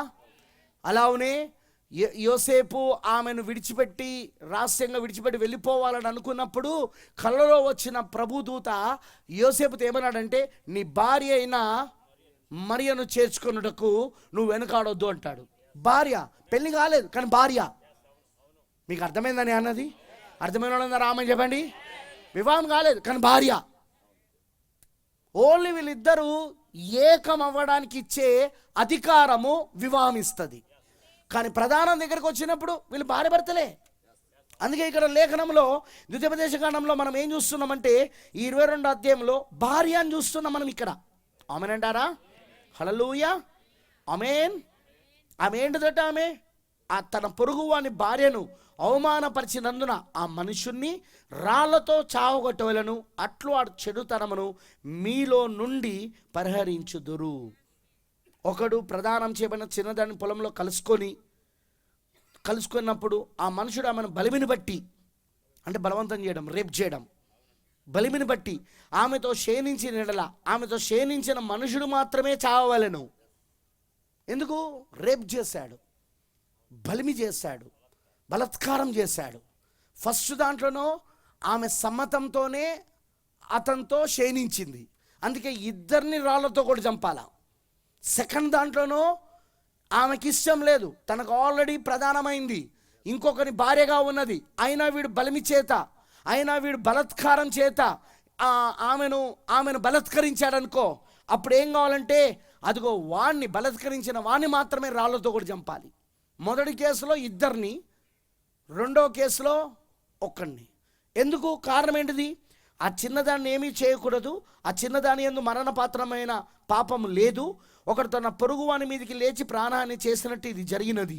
అతడు ఆమెను పొలంలో కలుసుకొనగా ప్రదానం చేయబడిన ఆ చిన్నది కేకలు వేసినను ఆమెకు రక్షకుడు లేకపోయెను. అందుకే ఆమెను చంపడానికి వీల్లేదు, కానీ అతన్ని చంపేయాలి. కానీ ఇద్దరు సమ్మతితో జరిగితే ఇద్దరిని చంపేయాలి, రాళ్లతో కొట్టి చంపేయాలి. అందుకే ప్రకటన 19లో మనం ఏం చూస్తున్నామంటే, దేవుడు 5 మనుగుల రాళ్లతో ఈ మహావేషను దాని కుమార్తెలను, రోమన్ క్యాథలిక్ మహావేషను దాని కుమార్తెలైన ప్రొటెస్టెంట్ సంఘాలను 5 మనుగులు కలిగిన రాళ్లతో ఆకాశము నుండి ఆయన వాటిని విసిరి చంపబోతున్నాడు. అక్కడ వాళ్ళపైన రాళ్లతో కొట్టి చంపబోతున్నాడు. అదేదో చిన్న రాయి కాదు. 5 మనుగులు కలిగిన రాయి అంటే మీకు ఇప్పుడు నాకు టైం లేదు, కానీ నేను దాన్ని చూపించగలను నేను మీకు, అది ఎంత బరువు అనేది.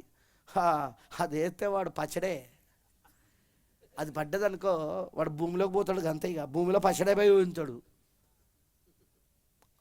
రాళ్లతో కొట్టి చంపడం. అందుకే అది ఎక్కడ ప్రకటన 19లో జరుగుతున్నది. అది దేవుడు ఎందుకు రాళ్లతో కూడా చంపుతాడు అక్కడ? ఎందుకంటే ఒక వేశ్యను రాళ్లతో కొట్టి చంపాలి. యేసుక్రీస్తు దగ్గర కూడా మొదటి రాకల్లో ఒక వేశ్యను తీసుకొచ్చారు, రాళ్లతో కొట్టి చంపడానికి. తీసుకొచ్చారా లేదా? వినబడతలేదు. వాళ్ళు ధర్మశాస్త్ర ప్రకారంగా తీసుకొచ్చారు. వ్యభిచారంలో పట్టబడిన ఆ స్త్రీని. ఆమెనంటారా? అలానే యేసు చెప్పిన ఉపమానంలో అదిగో ఒక నాణము పోగొట్టుకున్న స్త్రీ, 10 నాణాలలో ఒక నాణం. ఎందుకంటే ఆమె ఎందుకు అంత భర్త రాకముందే అంత ఎందుకు తొందరపడ్డది? ఆమె ఆ నాణం కోసం ఎందుకు ఆమె వెతకాల్సి వచ్చింది? ఎందుకు కంగారు పడాల్సి వచ్చింది? ఎందుకు చుట్టుపక్కల వాళ్ళందరిని పిలిచి వెతకమని కోరింది ఆమె? ఎందుకంటే ఒక పెళ్ళైన స్త్రీకి గుర్తు ఏంటంటే ఆ కాలంలో 10 నాణాలతో కూడిన ఒక పట్టి ఆమె యొక్క నొసలిపైన కట్టేవాళ్ళు.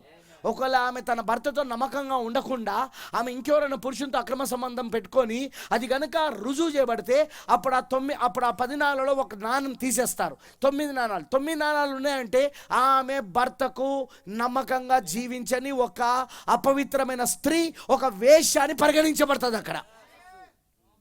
ఆమెనంటారా? అర్థమైన వాళ్ళందరూ ఆమె చెప్పండి. సో అందుకోసమే ఆమె తన భర్త ఊరు నుండి రాకముందే, దూర ప్రయాణం నుండి రాకముందే వెతకడం మొదలుపెట్టింది ఆమె. ఆమెనంటారా? ఎందుకంటే ఆయన భర్త వచ్చేసరికి కనుక ఆమె దగ్గర 9 నాణాలే ఉంటే ఆమెను వదిలిపెట్టవచ్చు, వేశ్యను వదిలిపెట్టవచ్చు, వ్యభిచార కారణాన్ని బట్టి వదిలిపెట్టవచ్చు బైబిల్ ప్రకారంగా. కానీ ఆమె అలా చేయలేదు. ఆమె పోగొట్టుకున్నది నాణాన్ని. ఆమెనంటారా? సో ఇవన్నీ నేను ఎందుకు చెప్తున్నాను అంటే, ఇవన్నీ లేఖనాలు. ఇలాంటి వాళ్ళని రాళ్లతో కొట్టి చంపొచ్చు. ఆమెనంటారా? ఇప్పుడు చూడండి, మరియా ప్రధానమైన తర్వాత యోసేపుతో ప్రధానమైన తర్వాత ఆమె గర్భవతిని తెలిసినప్పుడు వాస్తవంగా ధర్మశాస్త్రం చొప్పున ఇక్కడ మనం చదివిన చట్టం ఉంది. ఈ చట్టము ఆల్రెడీ యోసేపుకు తెలుసు. ఎందుకంటే యూదులు చిన్నప్పటి నుండి ఆ చట్టాలు చదువుకొని ఉంటారు. వాళ్ళు చిన్నప్పటి నుండి ఆ చట్టాలు వాళ్ళకి నేర్పించుంటారు, వాళ్ళకు చిన్నప్పటి నుండి. సో ఆయనకు తెలుసు. అయినను అతను నీతిమంతుడై ఉండి ఆమెను రహస్యంగా వదిలిపెట్టాలనుకున్నాడే కానీ పబ్లిక్ ఎగ్జాంపుల్ అంటే అందరికీ ఒక ఉదాహరణగా చేయడానికి యాజకుని దగ్గర తీసుకెళ్ళి ఆ ఊరి గవిన దగ్గర నిలబెట్టి, ఇదిగో ఈమె గర్భంలో ఉన్న శిశువుకి నాకు ఎలాంటి సంబంధం లేదు అని చెప్పి ఆమెను రాళ్లతో కొట్టి చంపించడానికి ఇష్టపడలేదు ఆయన. అందుకే ఆ రాత్రి దేవుడు ఆయనతో మాట్లాడాడు. Praise the Lord, hallelujah. So అందుకే ప్రాఫెట్ అంటున్నాడు, ఏమంటున్నారంటే నిశ్చితార్థం అయినప్పుడు వారు వివాహం అయిన వారితో సమానం. ధర్మశాస్త్రం అప్పటికి ఇంకా వారికి భార్య భర్తలుగా కలిసి జీవించే హక్కుని ఇవ్వలేదు. కానీ దేవుని ఎదుట వారికి ఒకరికొకరు వాగ్దానం చేసుకున్నప్పుడు వారి మాటలు దేవుని రాజ్యంలో ముద్రించబడ్డాయి. మీ ఇద్దరు మాటలు ముద్రించబడతాయి. అర్థమైందా? పరిచర్య చేసే సోదరులారా, మీరు దీన్ని సరిగ్గా అధ్యయనం చేస్తే నేడు ప్రజల మధ్య ఎంతో కఠినంగా మరి భిన్నంగా ఉన్న ఈ వివాహము మరియు విడాకుల విషయంలో మీకు స్పష్టత లభిస్తుంది. మీరు గమనించండి. ఆమె భర్త అయిన యోసేపు నీతిమంతుడై ఉండి చూడండి, దీనిని విడదీయడం సాధ్యం కాదని మనం కనుగొంటాము. అంటే వాళ్ళిద్దరినీ విడదీయడం సాధ్యం కాదుగా. ఒక్కసారి ప్రధానమైందంటే ఇక ప్రధానంలో తర్వాత వివాహమే. కానీ నాకు నచ్చలేదు అబ్బాయి నేను చేసుకొని పెళ్ళి, నాకు నచ్చలేదు అమ్మాయి నేను చేసుకొని పెళ్ళి అని అంటే అది వ్యభిచారం. అది వ్యభిచారం. అది మళ్ళీ చెప్తున్నా, ఒక్కసారి ప్రధానమైందంటే ప్రధానమైన తర్వాత పెళ్లి చేసుకోవాలి తప్ప వాళ్ళిద్దరూ లేదు నాకు నచ్చలేదు ఈ అబ్బాయి నేను ఇంకో అబ్బాయిని చేసుకుంటా, నాకు నచ్చలేదు ఈ అమ్మాయి అని ఇంకో అమ్మాయిని చేసుకుంటానంటే మాత్రం అది వ్యభిచారం కిందకు వస్తుంది. ఒకవేళ మీరు అడగొచ్చు ఒక క్వశ్చన్, అమ్మాయి ఇష్టం లేక ఒకవేళ పెళ్లి చేసుకోను అని అంటే ఏం చేయాలి?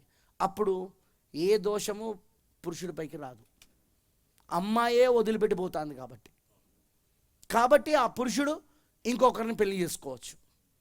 అలానే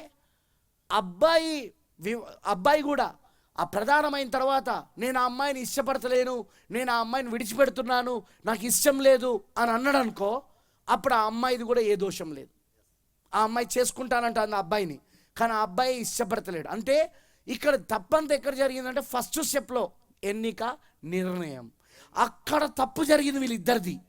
అందుకే వాళ్ళకి ఇష్టం లేదు అని చెప్పినప్పుడు, వాళ్ళు వదిలిపెట్టి వెళ్ళిపోయినప్పుడు, ప్రధానం అయిపోయాక అందులో ఎవరు ఇష్టపడతలేరో వాళ్ళపైననే దోషారోపణ ఉంటుంది.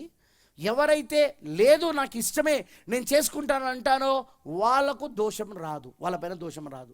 వాళ్ళు వేరే వివాహం చేసుకోవచ్చా? ఒకవేళ అట్లా వదిలిపెడితే ప్రధానమైనాక చేసుకోవచ్చు.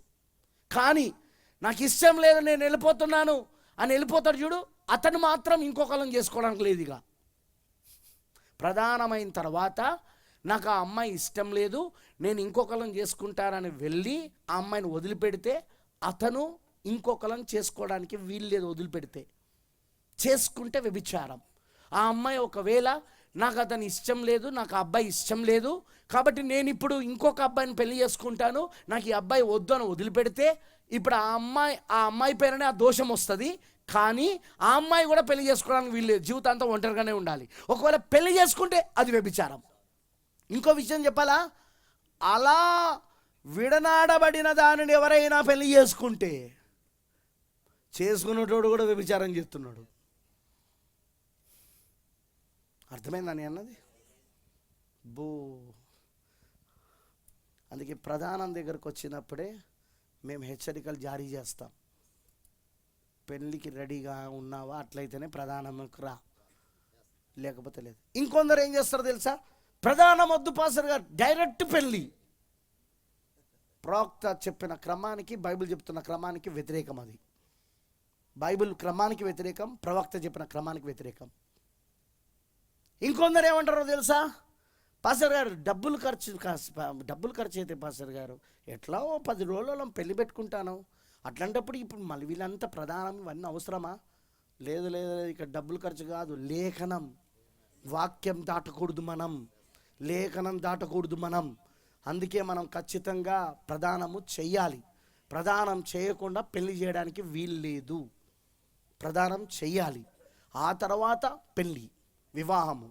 అందుకే ప్రదానమును దాటడానికి వీలు లేదు, ప్రదానం ఖచ్చితంగా చేయాలి. అందుకే ప్రియమైన దేవుని పిల్లలారా, ఈ ప్రదానం చేసినప్పుడు ఆ తర్వాత వివాహానికి సిద్ధపడి వివాహంలోనికి వెళ్ళాలి. ప్రధానంలో ఏం జరుగుతుందో తెలుసా, శరీరము, ఆత్మ, ప్రాణం ఒక మనిషికి ఉండేది. ఇప్పుడు పురుషుని యొక్క ఆత్మ, స్త్రీ యొక్క ఆత్మ, పురుషుని యొక్క ప్రాణము, స్త్రీ యొక్క ప్రాణం, వీళ్ళిద్దరిది ఏకమవుతున్నది ప్రధానంలా. ప్రాణము, ఆత్మ. నేను చెప్పలే, ప్రవక్త చెప్పాడు. ఆ కొటేషన్ కూడా ఉంది కానీ ఇప్పుడు టైం లేదు, అయిపోయింది ఇప్పటికే టైం.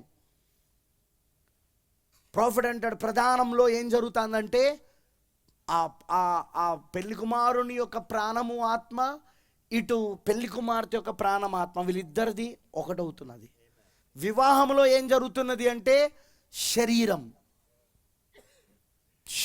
పురుషుంది, స్త్రీ శరీరం ఏకమవుతున్నది, ఏకశరీరం అవుతున్నారు. ఏకశరీరం అవ్వడం అది వివాహము. అందుకే ప్రధానం లేకుండా వివాహంలోకి డైరెక్ట్గా వెళ్ళే అవకాశం లేదు. అందుకే పౌలు గారు అన్నాడు, ఒక్కడే పురుషుడైన క్రీస్తుకి పవిత్రాలను కన్యకనుగా నేను మిమ్మల్ని ప్రదానము చేసి తిని. ఏం చేశాడట? ఆల్రెడీ మనం ఆయన భార్య, ప్రదానం చేయబడ్డాం మనం ఆల్రెడీ. కానీ భౌతికంగా శారీరకంగా మనం ఏకమవడానికి లేదు. ఇక్కడ వినండి ఈ మాట, రెండవ రాకడ నమ్మని వాళ్ళందరూ ఇక్కడ ఎగిరిపోతారు. ఎలాగంటే వివాహము దగ్గరకు వచ్చినప్పుడు, వివాహం అంటే అర్థం ఏంటిది? పురుషుడు తన తండ్రిని తల్లిని విడిచి తన భార్యను హత్తుకోవడం, వాళ్ళిద్దరు ఏకశరం అవడం. అంటే ఇంకో మాటలు చెప్పాలంటే పురుషుడు తనను తాను భార్యలో కుమరించుకుంటున్నాడు, పురుషుడు తన జీవాన్ని భార్యలో కుమరిస్తున్నాడు. అలానే ఇప్పుడు క్రీస్తు యొక్క రెండవ రాకడ ఏంటిది? వివాహం. మ్యారేజ్ ఆఫీసర్ ఎవరు? అక్కడ ప్రదానం చేసింది పౌలు గారైతే ఇక్కడ వివాహం చేస్తున్నది విలియం బ్రెనమ్ అయి ఉన్నాడు, వివాహకర్త. కరెక్టేనా? ఆమెనంటారా? మీరు మీరు ముద్రలు చదవండి, దాంట్లో చెప్తాడు ప్రవక్త మాట. ఎప్పుడైతే ఈయన ఇప్పుడు వీళ్ళిద్దరిని ఏకం చేస్తున్నాడో, హల్లెలూయా, ఏకైక మనిషి కుమారుని యొక్క పరిచర్య శరీరంలో, విలియం బ్రెనమ్ శరీరంలో జరుగుతున్నదో, అప్పుడు శిరస్సు వచ్చి శరీరాన్ని అతుకుంటున్నది, వాళ్ళిద్దరికి వివాహం అవుతున్నది అన్నాడు ప్రవక్త. వాక్యమును రుజువు చేయుట అనే వర్తమానంలో, ప్రూవింగ్ హిస్ వర్డ్, ఆయన వాక్యమును రుజువు చేయుట అనే వర్తమానంలో చెప్పాడు ఆ మాట. సో ఏకైక మనిషికి మన పరిచర్య విలియం బ్రెనమ్ శరీరంలో జరుగుతూ ఉన్నప్పుడు ఏం జరుగుతుంది? ఇక్కడ వివాహం జరుగుతుంది. వధువుకి క్రీస్తుకి మధ్యలో శిరస్సు శరీరం ఏకమవుతున్నది. శిరస్సు భర్త అయి ఉన్నాడు, శరీరం సంగమై ఉన్నది, వధువు అయి ఉన్నది. ఆమెనంటారా? అది ఎలా అవుతున్నది? క్రీస్తు తనను తాను ఆమె శరీరంలో కుమరించుకుంటున్నాడు, ఆయన జీవాన్ని ఆమె శరీరంలో కుమరిస్తా ఉన్నాడు. దాని ద్వారా ఈరోజు క్రీస్తు యొక్క వాక్యము చేత ఆమె ఇప్పుడు గర్భవతి అయ్యి, క్రీస్తు యొక్క వాక్యము చేత ఇప్పుడు ఆమె గర్భవతి అయ్యి, ఇప్పుడు క్రీస్తు ఎలాగైతే కన్యక మరియా క్రీస్తును కనడానికి వాక్యం చేత గర్భవతి అయి క్రీస్తును కన్నదో, విమోచన శరీరాన్ని కన్నదో, అదే విధంగా ఇక్కడ వధువు కూడా ఆ విమోచన శరీరానికి అంటా ఉన్నది ఆమె. ఆమెనంటారా? అది లేఖనం. ఏకైక మనిషికి మనం పరిచయం, అందుకే వీళ్ళు నమ్మరు. రాకడని అందుకే వీళ్ళు నమ్మరు. తలరాయిగా ఆయన రాకుండా వివాహం ఎట్లా జరుగుతుంది? భర్తగా రాకుండా వివాహం ఎట్లా జరుగుతుంది? ప్రకటన 10లో ఆయన అందుకే భర్తగా వచ్చాడు, తలరాయిగా వచ్చాడు, పిరమిడ్కి శిఖరపురాయిగా వచ్చాడు, పైమూతగా శిఖరరాయిగా వచ్చాడు. పిరమిడ్ ఎవరంటే వధువు. ఆయన వచ్చి ఏం చేశాడు? తనను తన ఆమెలో కుమ్మరించుకుంటున్నాడు. మొదటి రాకడ ఏంటిది? దైవత్వం యొక్క సర్వ పరిపూర్ణత శరీరముగా క్రీస్తులో నివసించుటయే మొదటి రాకడ. కొలసి 2:9. అలా ఉన్నాయి. ఇప్పుడు రెండవ రాకడ ఏంటిది? క్రీస్తులో ఉన్న దైవత్వం అంతయు కూడా శరీరముగా వధువులో కుమ్మరించుకున్నడే. అదే వివాహం అయి ఉన్నది. దట్ ఈజ్ అదే వివాహం అయి ఉన్నది. పురుషుడు ఎవరు? యేసుక్రీస్తు తన తండ్రి సింహాసనాన్ని విడిచిపెట్టి,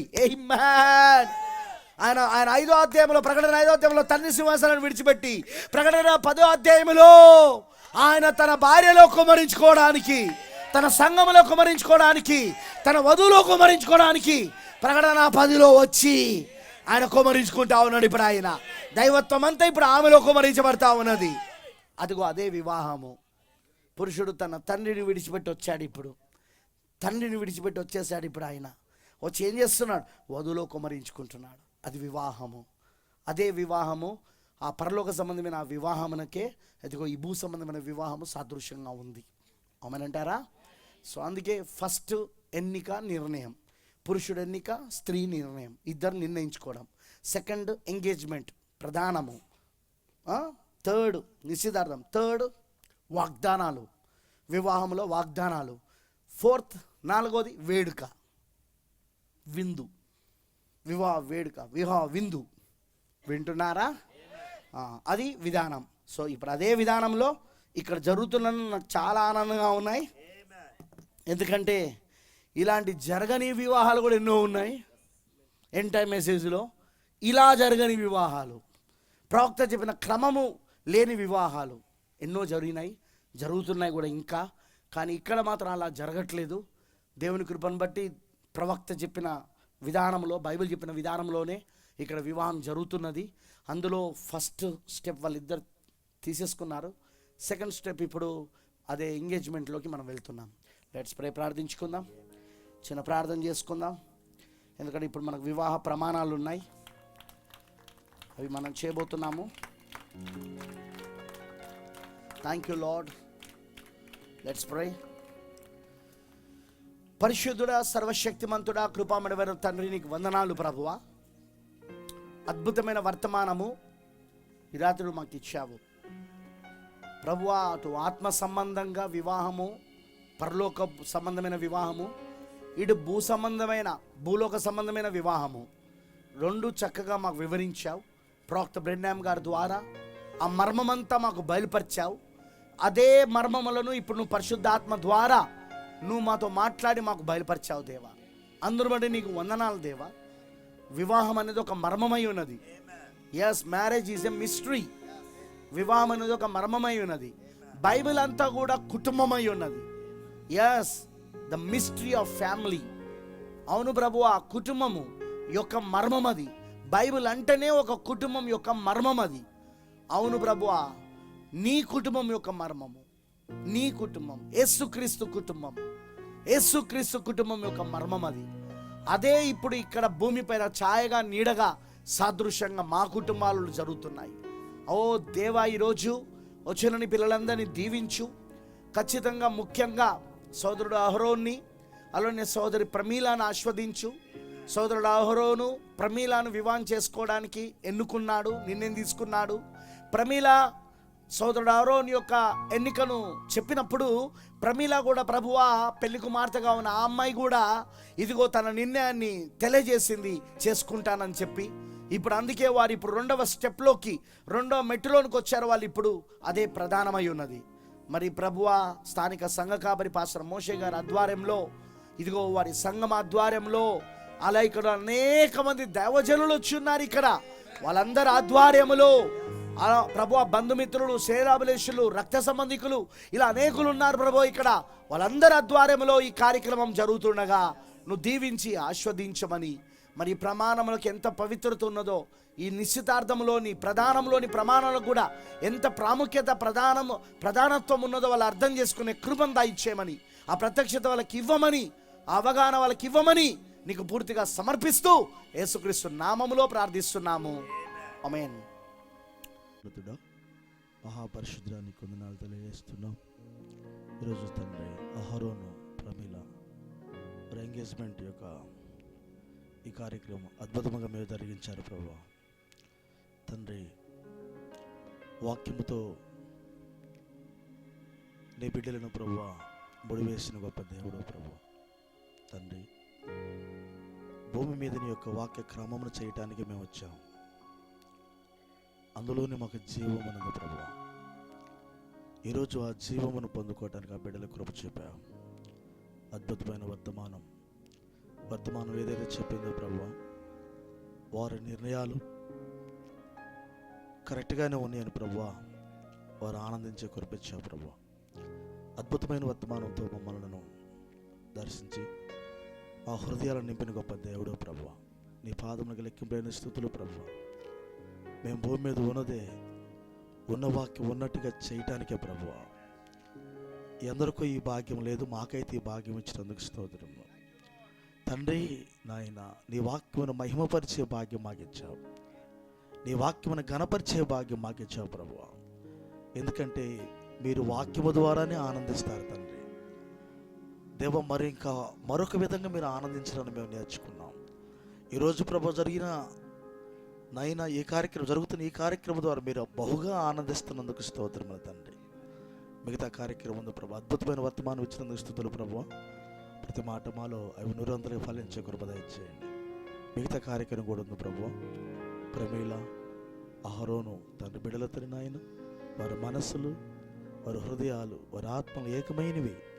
ఇదిగో బహిరంగంగా ప్రభువ వారు ఇప్పుడు ఈ ప్రధాన కార్యక్రమం ద్వారా ప్రభువ సాక్షులుగా ఉండబోతుండగా దీవించమని, ఈ కార్యక్రమం నడిపిస్తున్న బిడ్డలకు మీ అభిషేకాన్ని అందించి మీరు ఇక్కడ మహిమ పొందమని యేసుక్రీస్తు నామమున అడిగి వేడుచున్నాము తండ్రి. ఆమేన్.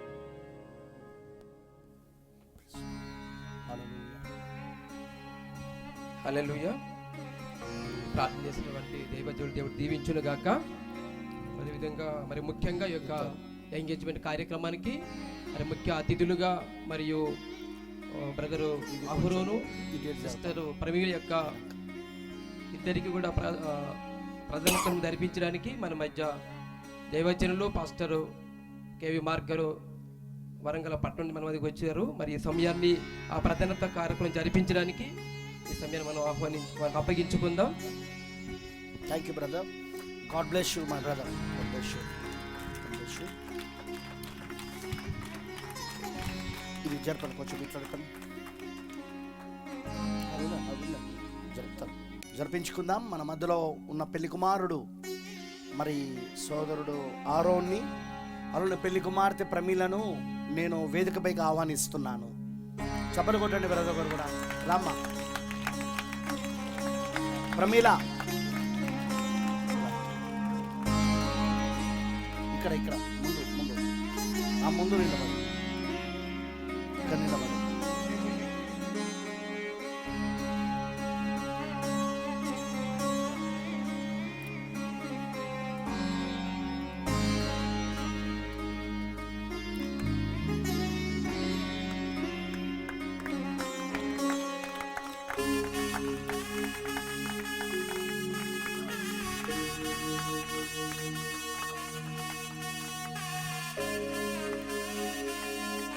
నా వైపు చూడండి. ప్రియమైన వారలారా, దేవుని మరియు ఆయన సంఘం ముందు ఈరోజు ఈ ఇద్దరు యవనస్తులు, సోదరుడు అహరోన్ మరియు సహోదరి ప్రమీల ప్రధానం నిశ్చితార్థం కోసం తమను తాము సమర్పించుకున్నారు. దేవుని జీవవాక్యం ప్రకారం మలాకి 4 ప్రకటన 10:7 దూత వర్తమానం ప్రకారం నేను వారిని గంభీరంగా హెచ్చరించాలనుకుంటున్నాను. ప్రధాన ప్రమాణాలు వివాహ ప్రమాణాలు అంతటి విలువైనవని, మరి ఒక్కసారి నిశ్చితార్థం జరిగితే అది రద్దు చేయబడదు. కాబట్టి నేను సహోదరుడు అహరోన్ని మరియు సహోదరి ప్రమీలను హెచ్చరించుచున్నాను.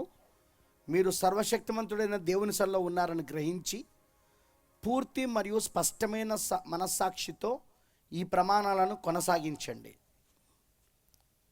అర్థమైందా? హెచ్చరిస్తున్నాను. పూర్తి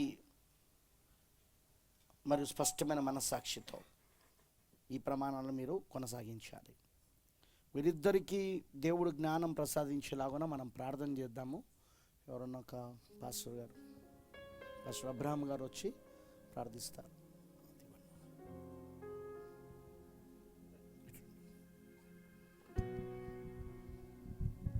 దేవుడు వారికి జ్ఞానం ఇచ్చినట్లు ప్రార్థించండి. ప్రార్థించుకుంటారు. పరిశుద్ధుల కృప కలిగిన మా దేవాని స్తోత్రాలు ప్రభువా. yes Lord. ఈరోజు నేను ప్రభువా సహోదరుడు అహరోను సహోదరి ప్రమీల ప్రభువా వాళ్ళ ప్రభు ఈరోజు వాళ్ళ నిర్ణయాలు చెప్పి, అవును ప్రభు వాళ్ళ అభిప్రాయాలు ప్రభు వ్యక్తపరిచి ఈరోజు ఎస్ నేను దాసుడు సేవకుడి ముందు ప్రభువా వాళ్ళ ప్రమాణాలు చేయించుండగా ప్రభువా. అవును ప్రభువా. దేవా ఇది అందరి సమక్షంలో జరుగుతుంది ప్రభువా. అవును దేవా ఈ ప్రమాణము విచ్ఛిన్నము కాకూడదు. ఎస్ దేవా ఇది ఎత్తబడే వరకు కూడా ప్రభువా నేను నీ కృపలో ఇది సాగాల ప్రభువా. అటువంటి ధన్యత ప్రభు ఈ బిడ్డలకు దయచేసి ప్రభు నీ దాసుని ఇంకా నిలబెట్టుకుని ఇక్కడ జరగవలసిన కార్యక్రమం అంతా మర్యాదగా ప్రభు క్రమంగా జరిగించుకోమని సహాయం దయచేయమని సమస్త మహిమ ఘనత ప్రభావాలు మీరే పొందుకోమని యేసు క్రీస్తు నామంలో ప్రార్థించున్నాము. ఆమేన్. దేవుడు దీవించును గాక. మీరు కొంచెం అటు అటు అటు ఇవ్వండి, సహోదరుడికి మైక్ ఇవ్వండి, లేకపోతే మీరు ఇటువంటి సహోదరుడికి మైక్ ఇవ్వండి. పట్టుకో బ్రదర్, మైక్ పట్టుకో. సహోదరుడా అహరోను సహోదరి ప్రమీలను వివాహం చేసుకోవాలని మీరు నిశ్చయించుకున్నారా? అవును పాస్టర్. అవును నిశ్చయించుకున్నాను అని చెప్పు. అవును నిశ్చయించుకున్నాను. Very good. చప్పలు కొట్టండి. నువ్వు తీసుకోమ్మా. సహోదరి ప్రమీల సహోదరుడు అహరోను వివాహం చేసుకోవాలని మీరు నిశ్చయించుకున్నారా? అవును నిశ్చయించుకున్నాను. Very good. నీకన్నా బాగా చెప్తాను. ఓకే. తర్వాత మీరిద్దరు ఒకరికొకరు ఇటు తిరగండి, ఎదురెదురు తిరగండి. అలానే ఒకరి చేతులు ఒకరు కుడి చేతులు పట్టుకోనండి. బైబిల్ అక్కడ పెట్టు. ఇప్పుడు నేను చెప్తున్నది ఆ అమ్మాయిని చూసుకుంటే చెప్పు. ఓకే.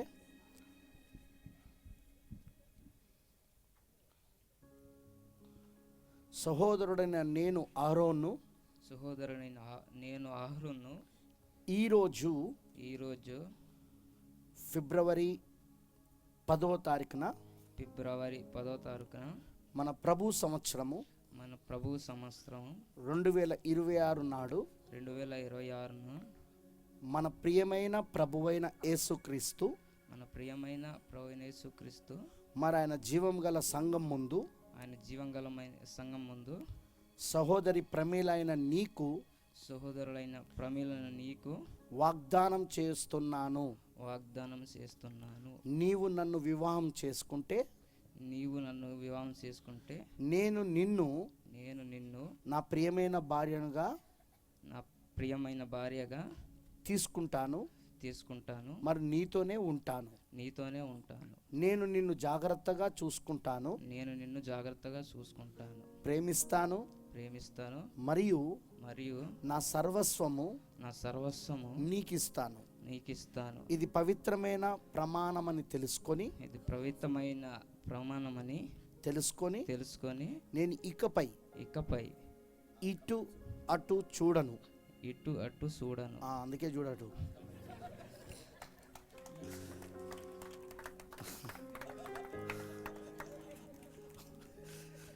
మరియు నా శీలాన్ని నా శీలాన్ని పరిశుభ్రంగా ఉంచుకుంటాను. మరి నేను పరిశుద్ధంగా ఉంచుకుంటాను. మరి నియమితమైన సమయం వచ్చినప్పుడు నిన్నే వివాహం చేసుకుంటాను. మన కలయిక ద్వారా దేవుడు మనకిచ్చే సంతానాన్ని చూసుకుంటాను. మరియు మన ప్రియమైన ప్రభువైన యేసుక్రీస్తు సత్య మార్గంలో వారిని పెంచుతాను. అంతేకాకుండా నా కుటుంబానికి ఆదర్శంగా ఉంటాను. మంచిలోనైనను చెడులోనైనను నీతోనే ఉంటాను. మరియు నిత్యత్వపు సన్నిధిలోను నీతో కలిసి నడుస్తాను. యెహోవా ఈరే, యెహోవా రఫా, యెహోవా నిస్సి, యెహోవా షాలోమ్, యెహోవా రోవా, యెహోవా సిద్కేను, మరి యెహోవా షమ్మా యొక్క కుటుంబం దీవెనలు మనకు శాశ్వతంగా ఉండుగాక. ఆమేన్. చెప్పు ఆమేన్ అండి. ఆమేన్. నువ్వు తీసుకోమా, బైబిల్ నువ్వు తీసుకో సిస్టర్. చెయ్యి వదిలిపెట్టద్దు. మిమ్మల్ని నేను వదిలిపెట్టమనే దాకా వదిలిపెట్టద్దు. ఆయన చూడు, అటు ఇటు చూడొద్దు. ఓకే, కరెక్ట్, ఆయనే చూడాలి. సహోదరినైన నేను ప్రమీలాను, మళ్ళీ చెప్పు. సహోదరైన నేను ప్రమీలాను ఈరోజు అనగా ఫిబ్రవరి 10 మన ప్రభు సంవత్సరము 2026 అల్ఫా మరియు ఒమేగా ఆది మరియు అంతము అని పిలువబడేవాడు, 7 ఆత్మలుగా ఉన్నవాడు, ఆయన ఎవరి నోట నుండి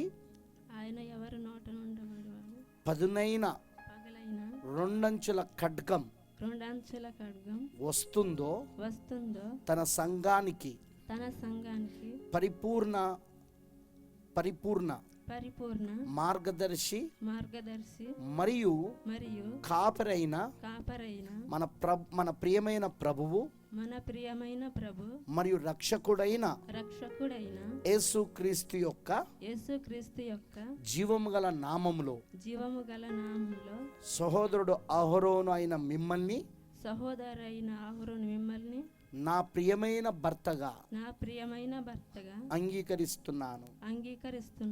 మీరే నా ఏకైక నిజమైన ప్రేమికులని ప్రేమికులని మరియు మరియు మరెవరు లేరని మరి ఎవరూ లేరని నేను అంగీకరించుచున్నాను. నేను అంగీకరించుచున్నాను. మీరు నన్ను వివాహం చేసుకుంటే మీరు నన్ను వివాహము చేసుకుంటే మన జీవితాంతము మన జీవితాంతం మీతోనే ఉంటానని మీతోనే ఉంటానని మరియు మరియు మంచిలోనైనను మంచిలోనైనను చెడులోనైనను చెడులోనైనను మీతోనే ఉంటానని మీతోనే ఉంటానని వాగ్దానం చేస్తున్నాను. వాగ్దానం చేస్తున్నాను. నేను మిమ్మల్ని మిమ్మల్ని జాగ్రత్తగా చూసుకుంటాను. జాగ్రత్తగా చూసుకుంటాను. పవిత్ర వివాహము ద్వారా పవిత్ర వివాహము ద్వారా దేవుడు దేవుడు మనకిచ్చే సంతానము మనకిచ్చిన సంతానము విషయంలో మీకు మీకు సహాయకురాలిగా సహాయకులుగా ఉంటాను. ఉంటాను. అంతేకాకుండా ఆదర్శవంతమైన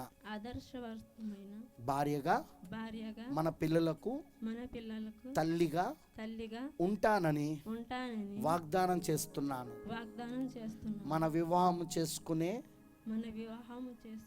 సమయం వరకు ఆపై కూడా నా శీలాన్ని పరిశుభ్రంగా ఉంచుకుంటాను. పవిత్ర గ్రంథాలు మరి ఈ వర్తమానం ప్రకారము నా శిరస్సుగా అంగీకరిస్తున్నాను. మన ప్రభు అయిన యేసుక్రీస్తుతో మన నడకలో మీకు పూర్తిగా మద్దతిస్తాను. యెహోవా ఈరే, యెహోవా రాఫా, యెహోవా నిస్సి, యెహోవా షాలోమ్, యెహోవా రోవా, యెహోవా రోవా, యెహోవా సిద్కేను మరియు యెహోవా షమ్మా యొక్క దీవెనలు మనకు ఉండును గాక. ఆమేన్. అలానే ఉండండి. సామాన్యంగా ఉంగరాలు తీసుకొస్తారు, కానీ ఏమైనా తీసుకొచ్చారా? ఏం తీసుకొచ్చారు? గుర్తుగా వాచ్లు తీసుకొచ్చారా? తీసుకురండి. అట్లనే ఉండండి.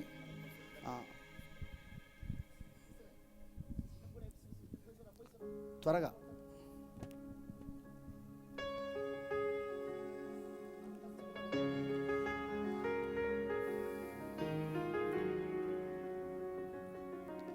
వాచ్లు ఇవ్వమను. ముందు ఫస్ట్ వాచ్లు ఇవ్వమను. ముందు అమ్మాయి వాచ్ ఇవ్వమను.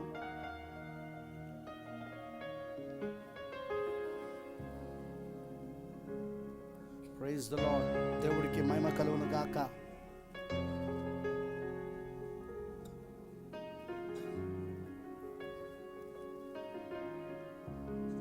ఇది ఎవరిది? అమ్మాయి చేయి. ఇది కొంచెం మైకి వచ్చి పట్టుకోండి. అబ్బాయి దగ్గర పెట్టుకోండి. Okay, no problem. పట్టుకో, అబ్బాయి దగ్గర పట్టుకోండి. నేను అమ్మ చెయ్యమ్మా, అమ్మ చెయ్యి. అది పెట్టి నేను చెప్తున్నా చెప్పు.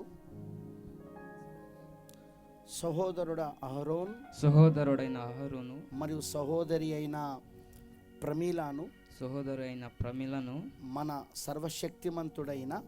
సర్వశక్తిమంతుడైన దేవుడు మరియు రక్షకుడైన యేసుక్రీస్తు మరియు జీవము గల సంఘం ముందు చేసిన ప్రధానమైన ప్రమాణాల ఆధారంగా అంటేనా సహోదరుడు అయిన నేను అనగా అహరోన్ని నేను మరియు సహోదరి అయిన ప్రమీలైన నిన్ను భవిష్యత్తులో చట్టబద్ధంగా వివాహం చేసుకోవడానికి నిశ్చితార్థం చేసుకుంటున్నాను. లేదా ప్రదానం చేసుకుంటున్నాను. అందుకు గుర్తుగా ఈ వాచ్ను నేను ఇస్తున్నాను.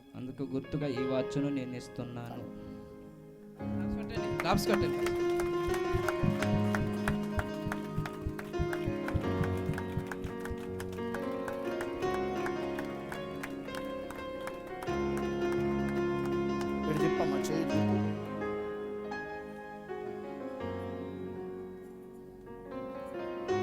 Right brother, watch సిస్టర్కి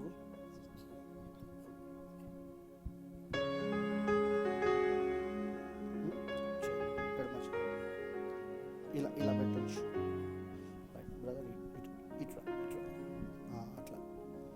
right.